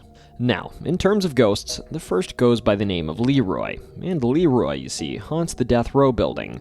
That said, Leroy isn't some nice guy. See, back in life, he was the prison yard bully, and he needed no motivation to be mean to others. And, well, when you're the bully in the prison yard, you might be the tough guy, yeah, but you also have a target on your back. And this target, well, it got Leroy if you catch my drift. They say that one day Leroy went to the exercise area, and he'd start doing some pull-ups, which exposed his back, during which someone would sneak up behind him, knock him off the pull-up bar, and end him right there. Nowadays, of course, investigators have heard whispers saying Leroy when asked who was in the room with them. Further, in this building, folks have felt scratches on their arms, and some lucky few have even seen these scratches appear on them in real time, which is proper frightening. Then, on the other side of the coin from the prison bully was a man who haunts the phone bank in the prison that's named Jack Jet. See, Jack, he wasn't a bully, but rather he was a snitch, something that's perhaps even more dangerous for you. Of course, when you have a habit of ratting folks out, folks are going to want to get rid of you before you get them in trouble. And thus, one day, they say while he was on the phone with his mom, someone that fancied Jack a threat came for him, and made sure he didn't snitch anymore. Now, because of this, Jack's ghost haunts the phone bank, and when he's nearby, the legend goes, you'll feel dread, and feel extremely cold near the area where he was attacked. A select few have even supposedly seen a phone receiver float on and off of its hook here. There's also the prison chapel, which some say is the most haunted place here. In this chapel, EVP recordings have been heard saying things such as hell, beast, and even pain. Spooky, spooky. Further, I don't need to complain about orbs again, but photographs include orbs. And yeah, that's nonsense. Drugs. It's a damn dusty building. There's no such thing as ghost orbs. Anyways, inmates that used to attend this prison, though, actually claim that they'd sometimes see objects floating on their own here, and they'd feel cold spots, with it actually being a running joke that you should go here, to the chapel, on hot summer days, because the ghosts here would cool you off. I also found a claim that, particularly around James Earl Ray's cell, investigators have done something I'd personally love to do. They played Martin Luther King's I Have a Dream speech audio, and they'd pick up all sorts of disembodied complaints, the most notable of which is a voice that you can hear saying, "Hush, hush." Further, around the prison, there are banging noises frequently heard. And there have even been instances, such as one in the cafeteria, where metal folding chairs were filmed sliding around the floor, as if they were being pulled by fishing line. I mean, as if they were being dragged by some unseen force. And perhaps the creepiest, there's claims that in the auditorium of the prison, there's a ghost known as the Creeper that crawls on the floor of the building, linked to a supposed incident where during a movie, an inmate was ended, and that in his final moments, he was crawling on all fours looking for help. And finally, there's also a crazy YouTube video by Omar Ghosh TV of a ghost of a supposed African-American inmate in one of the cells whose legend says he'll take a hit of a cigarette. And the YouTube video is downright crazy. Seriously, I don't say that much. And this video, which I'm only showing short clips of, and I'm linking down below, in James' cell, that of the African-American man, he lights a cigarette and leaves it visible in the frame. And when he speaks to James, you see the end of the cigarette light up, and then the light turns on, and right there's a puff of smoke, as if James took a drag right there and puffed it out afterwards, but nobody is there in the frame, no human at least. Okay, folks, so you want me to believe in ghosts? Don't show me junk like orbs, show me videos like this. Staged or not, that video is crazy. I mean, sure, maybe someone smoked it out of frame, but hot diggity dog, that was a good one. If you faked that, you did it really well, Omar Ghosh. That was so much better than those crappy ghost tic-tac videos. Anyways, let me know. Have you been to Old Brushy, and did you see anything there?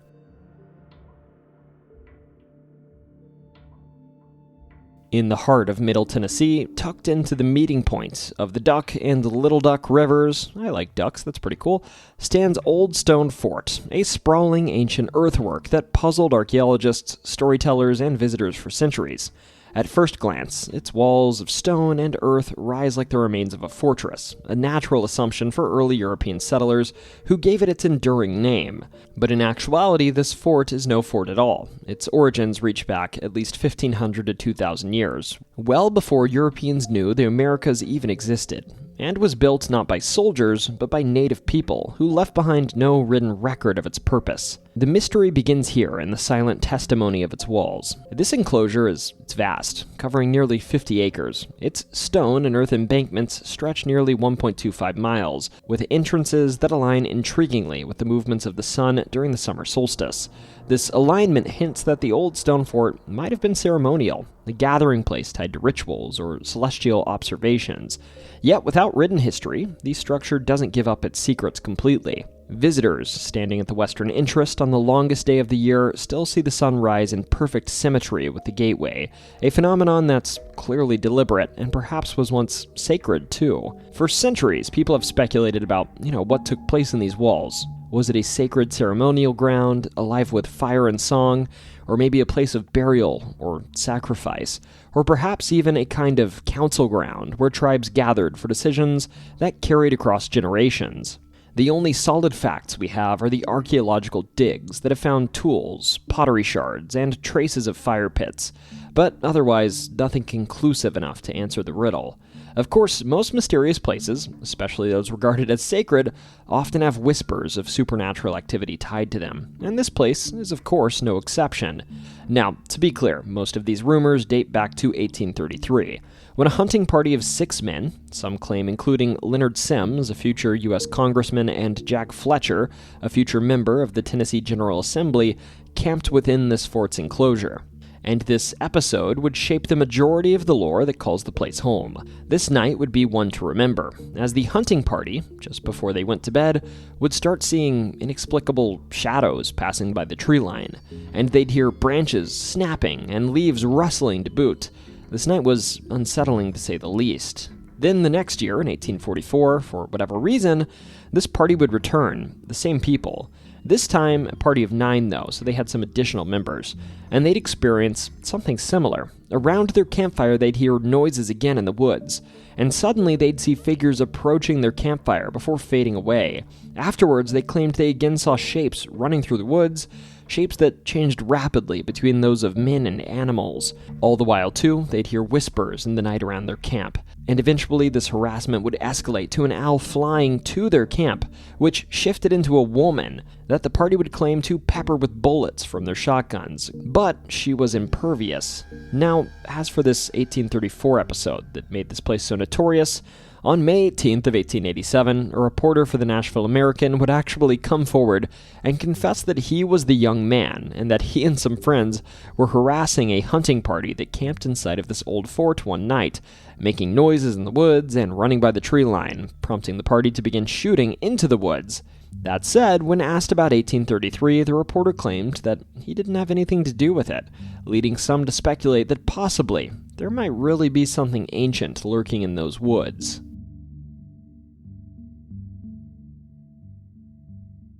Loretta Lynn's Ranch is a unique entry on this list, not just because it's a fun story, but because it's one of those rare cases where a tourist attraction is said to be haunted by people that aren't just its owners, but are actually kind of public figures in their own right.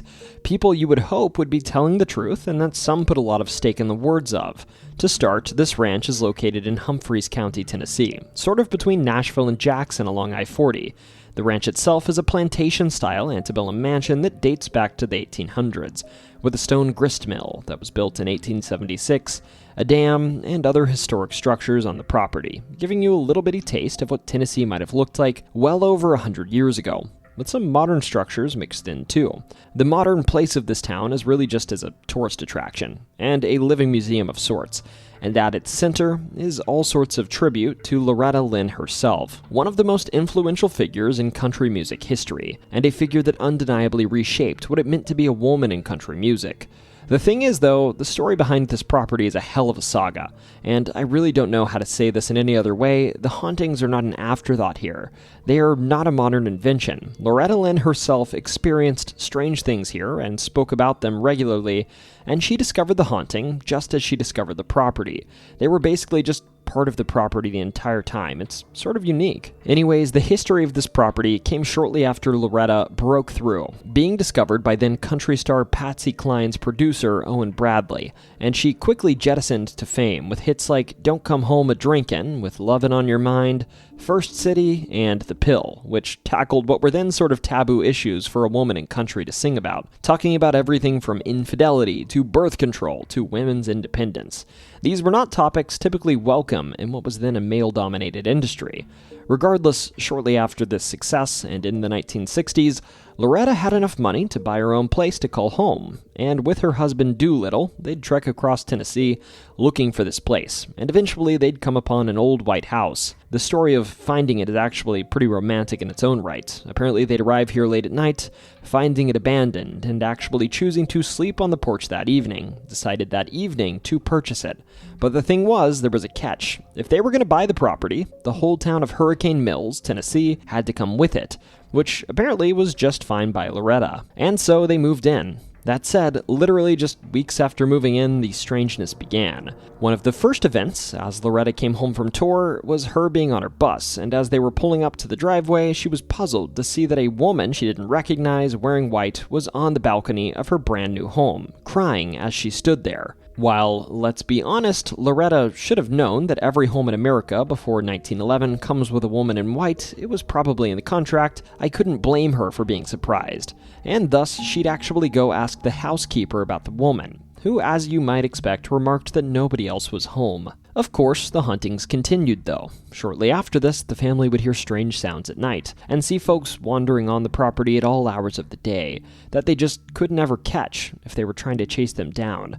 It felt like they were squatters that were just out of reach, but instead of chasing down a logical explanation, the family did research, and what they discovered, it was pretty chilling. According to the stories, it said that a small Civil War battle occurred on the property in July of 1863, and that they estimated about 20 Confederate soldiers were buried on the grounds following this. Therefore, these folks seen wandering the property, they might have been folks that were there about 100 years before Loretta ever stepped foot on the property. Now, as for the haunted places on that property, the most haunted place is said to be the Brown Room, a place where Loretta's son, Jack, once woke up from a nap to someone trying to pull his boot off. Now, trust me, I don't understand sleeping in boots either, that sounds really hot, but he looked up to see a Confederate soldier doing this, and then he ran out of the room, afraid. Jack, also when he was younger, reported that running around on the ranch property as a young man, he'd occasionally run into, I quote, a funny-dressed man down by the creek below the house, and he would talk to this man, and once the man even reportedly taught him how to pray. There's also an old church in Hurricane Mills that, according to local lore, was a hospital following the battle on the property. This church, to many, is a hot spot, with folks claiming that if you visit this property, you feel watched. And occasionally, if you look in the windows of this church at night, they say you might see one of two things. If you're lucky, they say that you might be granted the vision of a soldier, kneeled and praying. But if you're unlucky, you might actually witness the apparition of soldiers hard at work removing, well, body parts from those others that weren't as lucky during this battle that preceded the vision. Finally, and perhaps most chillingly, there's a spot on the property that Loretta herself referred to as, I quote, the slave pit. See, when the family moved in, they found that the basement had chains and bars inside of it, and it sort of looked like a jail. They, of course, came to the conclusion that there might have been enslaved individuals kept down there earlier in its age. And of course, those enslaved folks never left either. The most prominent event that occurred here in relation to this pit was that once, while relaxing with a friend, Loretta heard someone walking on the front porch towards her front door. But of course, this individual never knocked. A few minutes later, too, it happened again, but this time Loretta and her friend heard the sounds of chains dragging in the basement afterwards. Loretta, of course, immediately assumed she'd just heard one of the old slaves on the property roaming about. Further, it's not just the family that has seen ghosts. Those on tours here have too. There's actually a superstition in the home that the ghosts don't like the picture frames touched. And of course, a tour guide once taunted these old residents by correcting a crooked frame. According to those on the tour, though, just after doing this, some sort of shadow figure appeared behind her, and then the tour guide was shoved down the stairs. The whole group, including the tour guide, then proceeded to run out of the house. Also, don't think this is the whole picture. I could literally speak about this ranch for probably 45 minutes, and there are far more hauntings than this. But to touch on a few briefly, there have been apparitions mistaken for intruders in the home. There are ghosts of old owners that wander and sort of protect the property and its residents from other more nefarious apparitions. There are ghosts that supposedly lock people out of the homes and the rooms themselves, and there are even soldiers that post up on some of the bridges in Hurricane Mills. I kid you not, there's basically not an inch of this town that doesn't have some sort of haunted story attached to this. And because of this, well, I dare say you might be in luck. See, you're welcome to visit Loretta Lynn's ranch, and even take a tour. And of all the places on this list, this might be one of the most haunted ones, so personally, I'd say give this place a visit and try your luck at seeing one of these old spirits.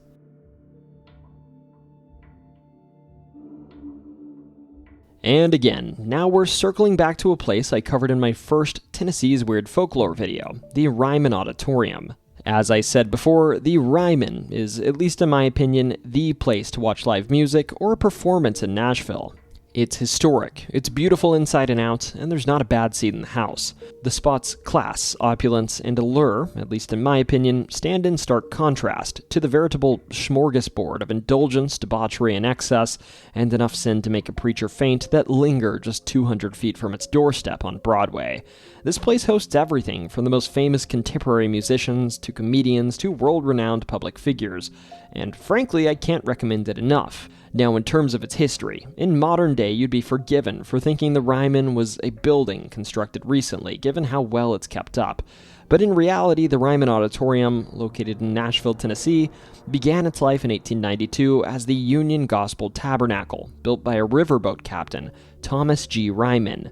Initially, the place was intended as a religious venue for evangelist Sam Jones revivals, but the building soon became known for its remarkable acoustics and quickly began hosting a wide range of secular events, from operas and classical concerts to political debates. After Ryman's death in 1904, the venue was renamed in his honor, and throughout the early 20th century, the Ryman grew in cultural significance, becoming a gathering place in Nashville's public life. As for its explosion into the movie scene, though, the Ryman's most iconic era began in 1943, when it became the home of the Grand Ole Opry, the legendary country music radio show. For over 30 years, it helped launch the careers of countless country music stars like Johnny Cash, Patsy Cline, and Dolly Parton, earning the nickname Mother Church of country music. After the Opry moved to a new location in 1974, the building briefly fell into disrepair, but it was eventually restored in the 1990s. Today, with all of this history behind it, the Ryman is a cherished National Historic Landmark, hosting a diverse lineup of music and cultural events while preserving its legacy as one of America's most iconic performance venues. That being said, as you might expect, some of this country music history still lingers into the present, and if you believe the stories, there's a darker side to this aptly named Mother Church of country music. Of course, first and foremost, they say that Thomas Ryman himself haunts this auditorium. Remember, this auditorium was originally supposed to be a tabernacle, a place of worship, but now this place has hosted modern musicians like Lizzo, the Foo Fighters, Taylor Swift, the Wu-Tang Clan, and more.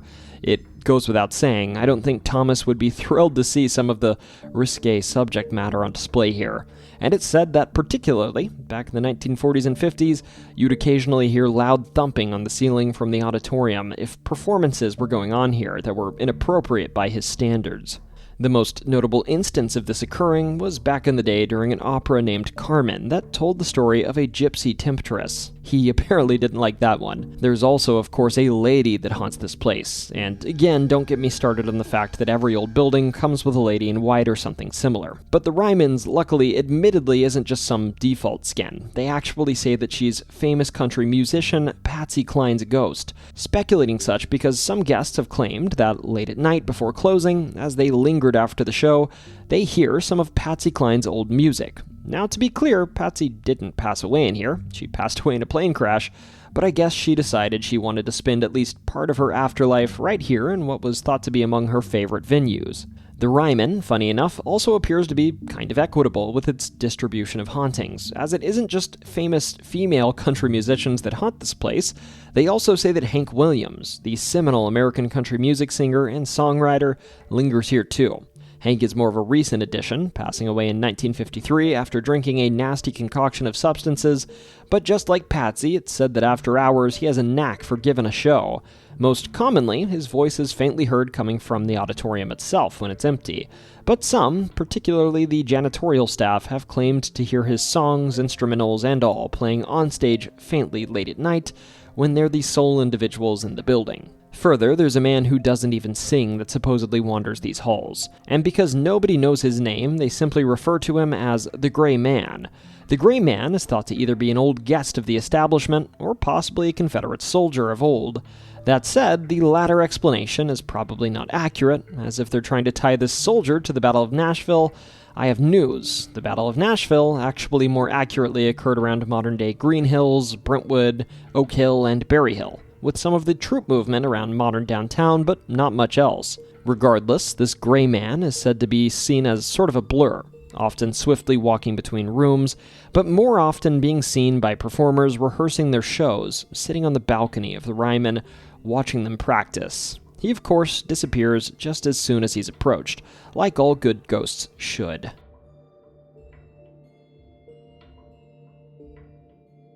The lot where the Knoxville Bijou Theatre now stands was first purchased in 1801, with grand plans to host a hotel, tavern, and a few stores. It wasn't long until the original developer, Thomas Humes, began the work to construct the first structure in 1815, but he passed away before its completion 2 years later in 1817. Regardless, this finished structure would be an opulent hotel, with 13 guest rooms, a bar, a ballroom, and a dining room, known first to Knoxville as the Lamar Hotel. Of course, like many structures on this list, it would later cycle through several names, such as the Jackson Hotel, City Hotel, Coleman House, and Knoxville Hotel. And under these names, this theater would attract 5 U.S. presidents as guests, adding prestige to its walls. During the Civil War, the property took on a darker role, though, serving as a hospital for both Union and Confederate soldiers. And many of these soldiers, of course, passed away here, including General William P. Sanders, who succumbed to his wounds in the bridal suite. Not to be confused, by the way, with Colonel Sanders. One made fried chicken famous, and the other became Knoxville's most tenacious and everlasting house guest. I know they're pretty easy to mix up, though. After the war, ownership bounced around even more, too, and the hotel was in 6 different hands between 1869 and 1881. Further, in 1904, it was struggling while going under the name of the Old Homestead, unable to compete with newer, larger, more modern hotels in Knoxville. That said, everything changed in 1908, when Jake Wells transformed the old ballroom into the Bijou Theatre, giving it its modern name. Under this name, the venue hosted vaudeville shows, motion pictures, and live performances, which made it a hub of entertainment in Knoxville. That said, like many theaters of its era, it bore the marks of segregation, and while guests of all type were welcome, during this era the third-floor balcony was reserved for patrons of color, and they had to enter and leave through a separate doorway to those who sat closer to the stage. Now, over time, the building's fortunes rose and fell, dabbling briefly as an adult movie house, watching its hotel shutter in 1969 as a public health hazard, and facing closure over unpaid taxes in 1975. But the organization, Knoxville Hermitage, eventually saved it from demolition, reopening the theater in 1977 and establishing the beloved bistro at the Bijou in 1982. After this, renovations were carried through the 1980s and 90s, but by 2004 the curtain fell again, and once again it closed. And at this point it seemed like it was a theme that the Bijou was only destined to prosper for a decade or so at a time. But then, Mayor Bill Haslam secured federal funding to restore the theater, and in 2006 it reopened for what has, so far, been its final act, continuing today as one of Knoxville's most cherished historical venues. Of course, a building that's been everything from a battlefield hospital to an adult movie theater was bound to pick up some colorful, lingering residents. Tour guides and performers tell of things like flickering lights, doors unlocking and locking by themselves, and clothing being tugged in places where you don't really want your clothing tugged, like when you're in the second-floor women's restroom, or the basement, where one director heard a voice growl, "Get out," and for what it's worth, she did not argue with that ghost. Musicians also often ask staff about, I quote, "the guy in the uniform with brass buttons that's sitting in the third-floor balcony watching them perform, a balcony that hasn't been used for decades. Unless, of course, you count the ghost of General Sanders, still looking out for a front row seat. And if all of this isn't unsettling enough, there are crashing sounds in the rigging area and a general sense that you're never quite alone. The current director has even joked that as many as 20 spirits share her office at any given time, which must make staff meetings very lively. So yes, the Bijou is beautiful, historic, and culturally significant, but if you see General Sanders on the balcony, it's best not to offer him a bucket of chicken. He's not that Sanders, and besides, he's got bigger fish to fry. So whether you're here for the music or history, or if you just want to see General Sanders keeping score from the balcony, the Bijou Theater proves that some venues never really clear the stage.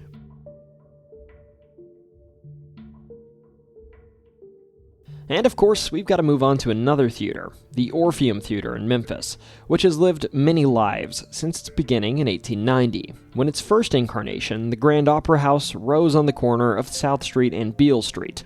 At the time, it was considered the finest theater outside of New York, hosting high-class performances that made Memphis proud. By 1899, vaudeville impresario John Hopkins had purchased and rebranded it as the Hopkins Grand, filling the stage with traveling acts of the era. And in 1907, as opera faded and vaudeville thrived, the building was bought by the Orpheum Circuit, which gave it its now familiar name, the Orpheum Theatre. But the glamour didn't last long. On October 16, 1923, a fire would tear through the third floor. But luckily, no one was inside, and by 1928, the theater was rebuilt at a jaw-dropping cost of $1.5 million in 1928 money, becoming larger and grander than ever. The Orpheum, though, nearly went dark during the Great Depression like many venues, but it did survive, and in 1940 it was again purchased for just $75,000, which is a horrible return on your investment, and reborn as the Malco Theater, where it showed films until 1976. Those decades were tough on Memphis, and the Orpheum Theater came dangerously close to being demolished again. But salvation came this time from the Memphis Development Foundation, which stepped in, saved the building, and began restoring it. By 1984, the Orpheum was back to its former glory, regaining its reputation as one of the South's greatest theaters, and securing its place as a national historic landmark.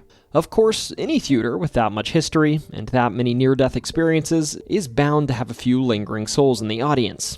In fact, University of Memphis students investigated the building in 1979 and announced with impressive confidence that exactly 7 spirits haunt this Orpheum, which sounds less like ghost hunting and more like they were just taking attendance. The most famous of these supposed residents is Mary, a young girl with pigtails, said to have passed away in an accident that wasn't in the theater but was actually on Beale Street in 1921.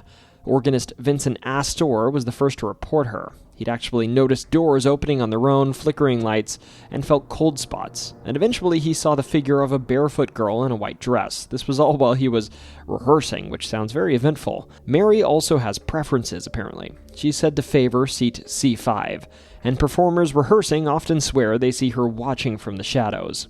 Amusingly, stories of a woman in white were already floating around before Astor even claimed the place was haunted, too. So either Mary's been busy for a long time, or someone really should have cross-checked their ghost timelines. And then there's some other ghosts, too, that are less sweet, and more absolutely not. Multiple witnesses have reported, for instance, seeing a masked figure in the Orpheum. He doesn't linger in the seats like a proper ghost patron, but instead he's spotted lurking, get this, in the air ducts above the audience, sometimes even waving down at onlookers that see him. It's the kind of detail that makes you want to skip looking up altogether while you're in here. After all, if you're in a darkened theater and see someone waving from the vents, odds are you're not going to stick around for the encore.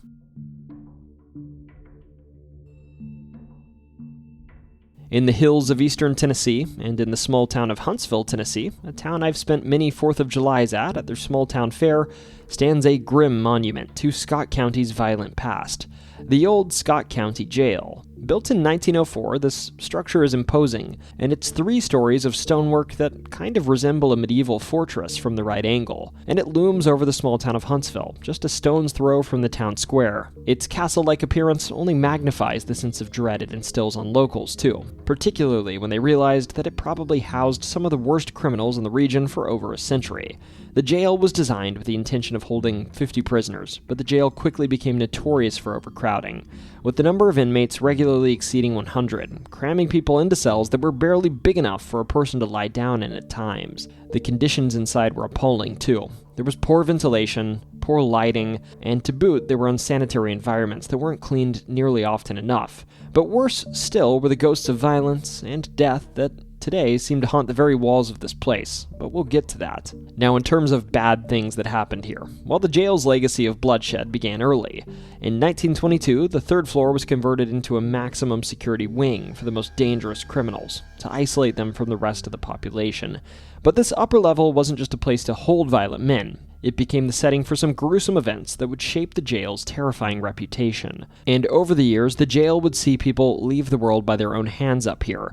There were also brutal attacks, and even a little bit of mob justice. And this sort of stuff, if you believe the stories, makes a place the sort of place where the line between the living and the dead grows a little bit thin. Now, perhaps one of the most famous moments for this jail came in 1925, when Sheriff Richard Ellis was taken from us in an ambush on the jail's front steps. He had just arrested a local prominent moonshiner, but just as he was about to bring him inside and book him, a group of armed assailants swung by and made sure he didn't do this, taking him from this world in cold blood. This violent act sent shockwaves through the community, making it clear that even law enforcement wasn't safe from the violent undercurrents running through Scott County in the early 1900s. But this wasn't the last time this jail would be stained by this sort of activity. In 1933, Sheriff J.C. Winningham met his own tragic fate at the hands of an inmate named Jerome Boyette. Boyette, after wounding the sheriff, went on the run, but it wasn't long before a group of enraged locals tracked him down, and they'd bring him back to the jail, tying him up in a nearby tree by the roadside alongside one of the other inmates that was involved named Harvey Winchester. These violent passings cemented the jail's reputation as a site of deep tragedy, and there were also a few documented instances of violent riots, escape attempts, and other chaotic episodes that turned the jail into a place of suffering for those in the walls. Now, despite these events, the jail remained in use for over 100 years, its bleak interior a silent witness to Scott County's dark history, and it wasn't until 2008 when a more modern facility was constructed to replace it. But even then, it didn't disappear from the public consciousness. Instead, it sat vacant for years, with its heavy doors locked and its windows staring out like blind eyes into the world it left behind. The town of Huntsville had moved on, but the jail, with its past steeped in violence and death, was not easily forgotten. Kind of symbolic of this, in 2021, the old jail, still standing, desolate and eerie, found a new lease on life, when 2 women, one of them named Miranda, a local of Huntsville, purchased the site with the intention of preserving it. Miranda had a deep personal connection to the jail. As a child, to start, she often passed by the building and would see criminals hanging out of the barred windows, looking down at the world outside. And the jail's sinister reputation wasn't just folklore to her, it was part of her family history. According to her, several of her relatives had worked at the jail, and their stories painted a vivid picture of the building's grim atmosphere. However, restoring the old jail wasn't a simple task. It had fallen into a state of severe disrepair after years of abandonment. It wasn't safe for anyone to enter, let alone explore. But after extensive renovations, the Scott County Jail reopened, not as a place of punishment, but as a museum that moonlights as a place for paranormal research, attracting visitors eager to witness the eerie history firsthand. As a museum, it offers a chilling glimpse into the past, with exhibits showcasing crime, punishment, and law enforcement in the region. But it's also become a center for paranormal activity, with rumors circulating that spirits of the jail's former inhabitants still roam its halls. Thus, paranormal investigators from across the country have actually flocked to this site, attempting to communicate with the restless souls who seem to linger within its walls.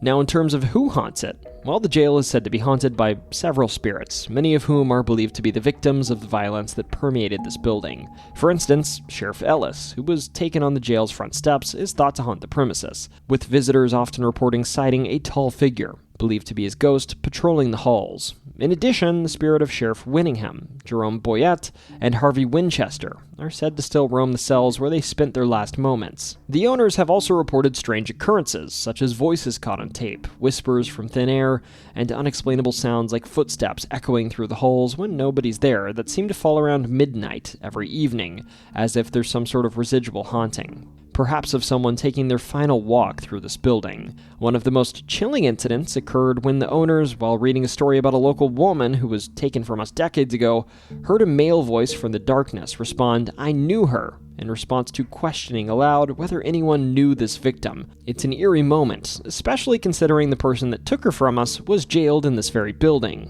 Other unsettling phenomena include the sound of crying from the drunk tank downstairs, where a woman was said to have taken herself from this world. There have also been reports of shadowy figures, the kind that flicker at the edge of your vision, and inexplicable sounds and sights, like throat clearing that seems to come from nowhere while guests are touring the establishment. The owners have also noted that music, especially when played in the building, triggers paranormal activity. EMF detectors go off and such, and some believe the spirits might just be reacting to tunes they once heard during their lifetime. Items have also gone missing, objects have moved on their own, and numerous visitors have reported feeling a sense of unease, as if they're being watched by unseen eyes. So anyways, if you want to see the paranormal in Tennessee in an old jail, the Scott County Jail is a must-visit destination.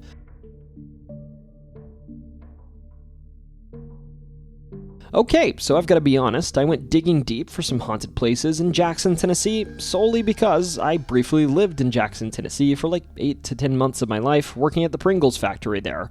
Seriously, if you didn't know it, at least when I worked there, every Pringle in the world was made right there in Jackson, Tennessee. Regardless, if you believe the stories, there are some things that are a lot scarier in Jackson than a couple of crisps, as they call them. And to be clear, the Pringles factory itself, at least to my knowledge, is not haunted. To start, there's a road that I actually used to ride my bicycle on with the local cycling club when I was out that way, or at least a couple of guys in that club.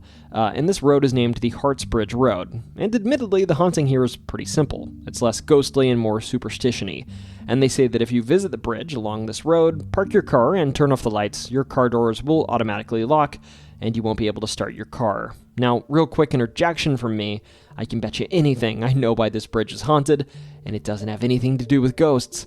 If you look on Google Maps, you'll find that right here, along this sparsely traveled road, there's a reason I biked on it as a cyclist, there's a pull-off right before this bridge. And even with Google Maps' shabby resolution, you can clearly see the tire tracks on it.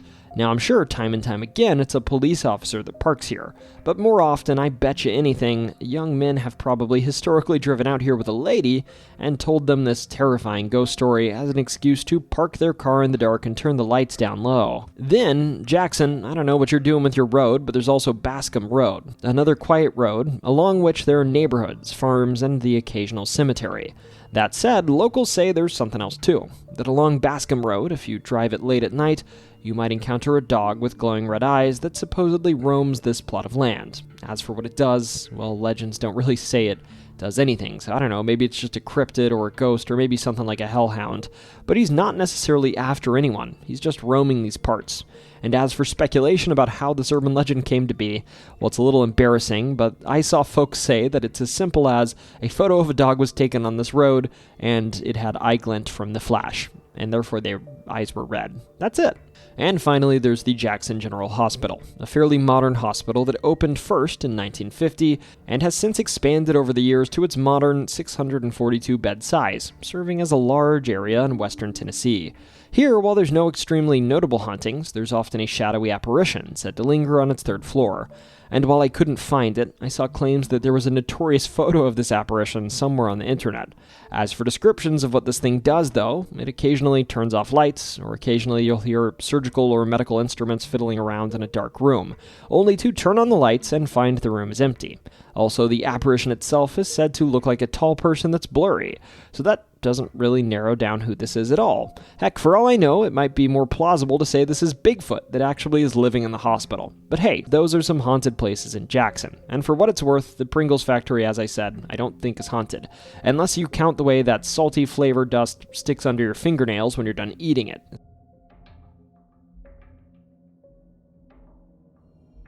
The University of Tennessee, Chattanooga traces its roots back to 1886, when it was founded as the Chattanooga University, a private institution designed to provide higher education to the rapidly growing industrial city of Chattanooga.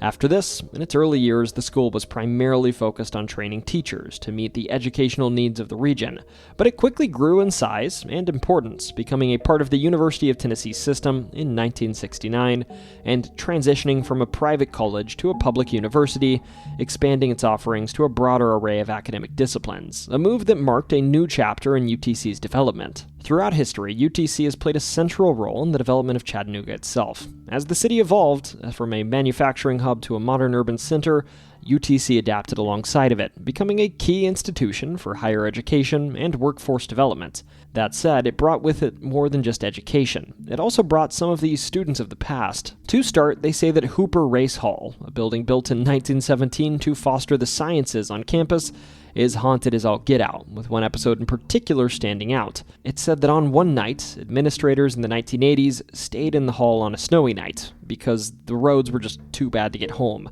From what they could tell, they were alone there, and there were no janitorial staff coming, again due to the treacherous roadways.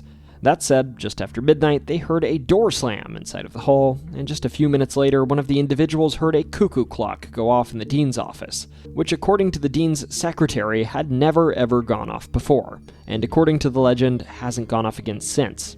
That said, how many people have been there at 4 a.m. to hear it go off? Regardless, throughout this episode, one of the administrators walked the halls of the dorm looking for an intruder, and of course they found they were all alone, despite the sounds of a slamming door. And then there's also Padden Chapel, which was also built in 1917 and was named in honor of one John A. Padden, and has always been used for chapel services, as UTC was originally a Methodist institution.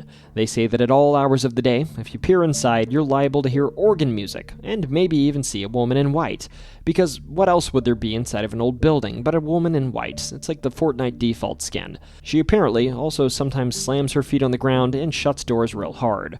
This said, a lot of people claim that this louder ghost is actually John Hawking, one of the original superintendents of the grounds and buildings on UTC's campus. And finally, there's Brock Hall, home to foreign languages, geography, anthropology, history, and sociology, with classrooms and offices inside. The building was built in 1949, and it was named for William Emerson Brock, a Chattanooga businessman and U.S. senator who made a fortune in the candy industry, back when the Brock Candy Company was known nationally for its candies, like Brock Jelly Beans, which, funny enough, are still sold today. That said, before this lot hosted an academic building, it was the site of a jail and execution yard, meaning there's activity here. And while reports are kind of sparse, I found everything from an old student newspaper to a modern Reddit thread proposing that strange noises and voices heard throughout the night in this building and from this building when you're outside might be the prisoners from back in the day. So anyhow, UTC, you're about as haunted as UTK. And funny enough, I haven't been to UTC since maybe I was 18 and touring your campus to look at your nuclear engineering department, so maybe I'm past due for another visit. Let me know though, are there any other haunted spots on your campus?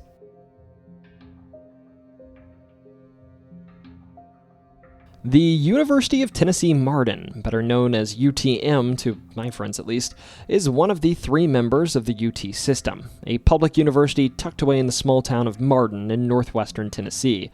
The school traces its roots back to 1900, when it was first established as the Hall Moody Institute, a private school designed to meet the growing demands for teaching and training in rural West Tennessee. By 1927, the institution had been absorbed, though, into the University of Tennessee system and renamed the University of Tennessee Junior College at Martin. It wasn't until 1967 that it earned full university status, becoming the UT Martin that we know today. Now, even though it's a little bit younger than its sister schools in Knoxville and Chattanooga, UT Martin has had plenty of time to develop traditions, and apparently a ghost story of its own. And this story calls Clementhal home. Clementhal, which is named after Frank G. Clement, the 3-time governor of Tennessee during the 1950s and 60s, is one of the oldest and probably the most recognizable building on campus, and from what I could find online, it's the sole haunted building on campus, originally built in the 1950s as a men's residence hall. Eventually, though, it became co-ed, and then later transitioned to administrative and student services use. Because of its age, its long history as a dormitory, and its looming brick presence on campus, it's also become the natural center of UT Martin's best-known haunting. The story goes that a student named Caitlin passed away here, of her own hands, on the 4th floor of Clements Hall, and that her spirit still lingers there. Students claim to see flickering lights, hearing strange noises in the night, and even encountering a pale apparition wandering the hallways here. The 4th floor became infamous enough that Clement Hall eventually leaned into the legend, hosting an annual haunted house attraction that only bolstered its spooky reputation. On the surface, the story might sound like typical dorm room gossip, but it's had some surprisingly credible witnesses. For instance, in the early 1980s, UT Martin's own assistant vice chancellor of student affairs reportedly saw Caitlin's ghost in the attic of the building, though since his initial claim, he's admitted he may have been embellishing the story to have fun with students. Regardless, years later, Stephanie Muller, an advisor for special needs students who worked in Clement Hall, described her own encounters, observing flickering lights, which could just be electrical wiring, but also strange noises coming from the walls, and she even saw a shadowy figure crossing her path. Still, after this, while she didn't say anything about the lights, she admitted that the building's old radiators were loud and clanky, and if you've lived in a building with those, you know they create plenty of spooky background noise all on their own. The university itself, of course, insists there's no truth to the Caitlin story. And further, administrators point out that there have been no student passings that have ever occurred in Clement Hall. Instead, the school traces the ghost rumor, though, back to the early 1970s, when something a little less haunted and a little more silly was going on. At that time, Earl Wright, UT Martin's director of housing, was working on an art project with his sister, and while doing so, he left some life-sized Halloween figures to dry in a shower stall in Clement Hall. I don't know why they were wet, but they were. Of course, when unsuspecting students stumbled across eerie silhouettes of these figures behind shower curtains, they understandably panicked, and that shock may have sparked the first whispers of ghosts in Clement Hall. So, true or not, Caitlin's ghost story has cemented Clement Hall's place in campus folklore. And whether it's just noisy radiators, flickering old wiring, or something otherworldly, Clement Hall remains one of those places where students can't help but glance over their shoulders when the lights dim and the hallways grow quiet.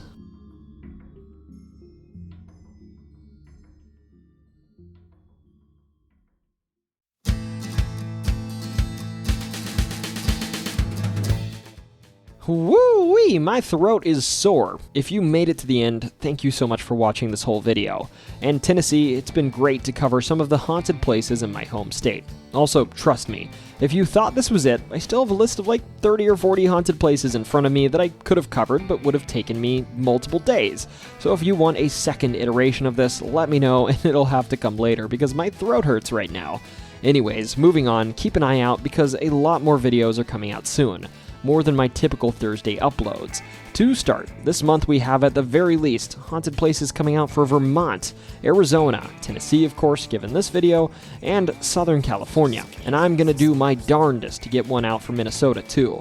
Further, we're going to be doing a bit of ghost hunting, and also talking about some haunted sanitariums in the southeastern USA, so stay tuned for that.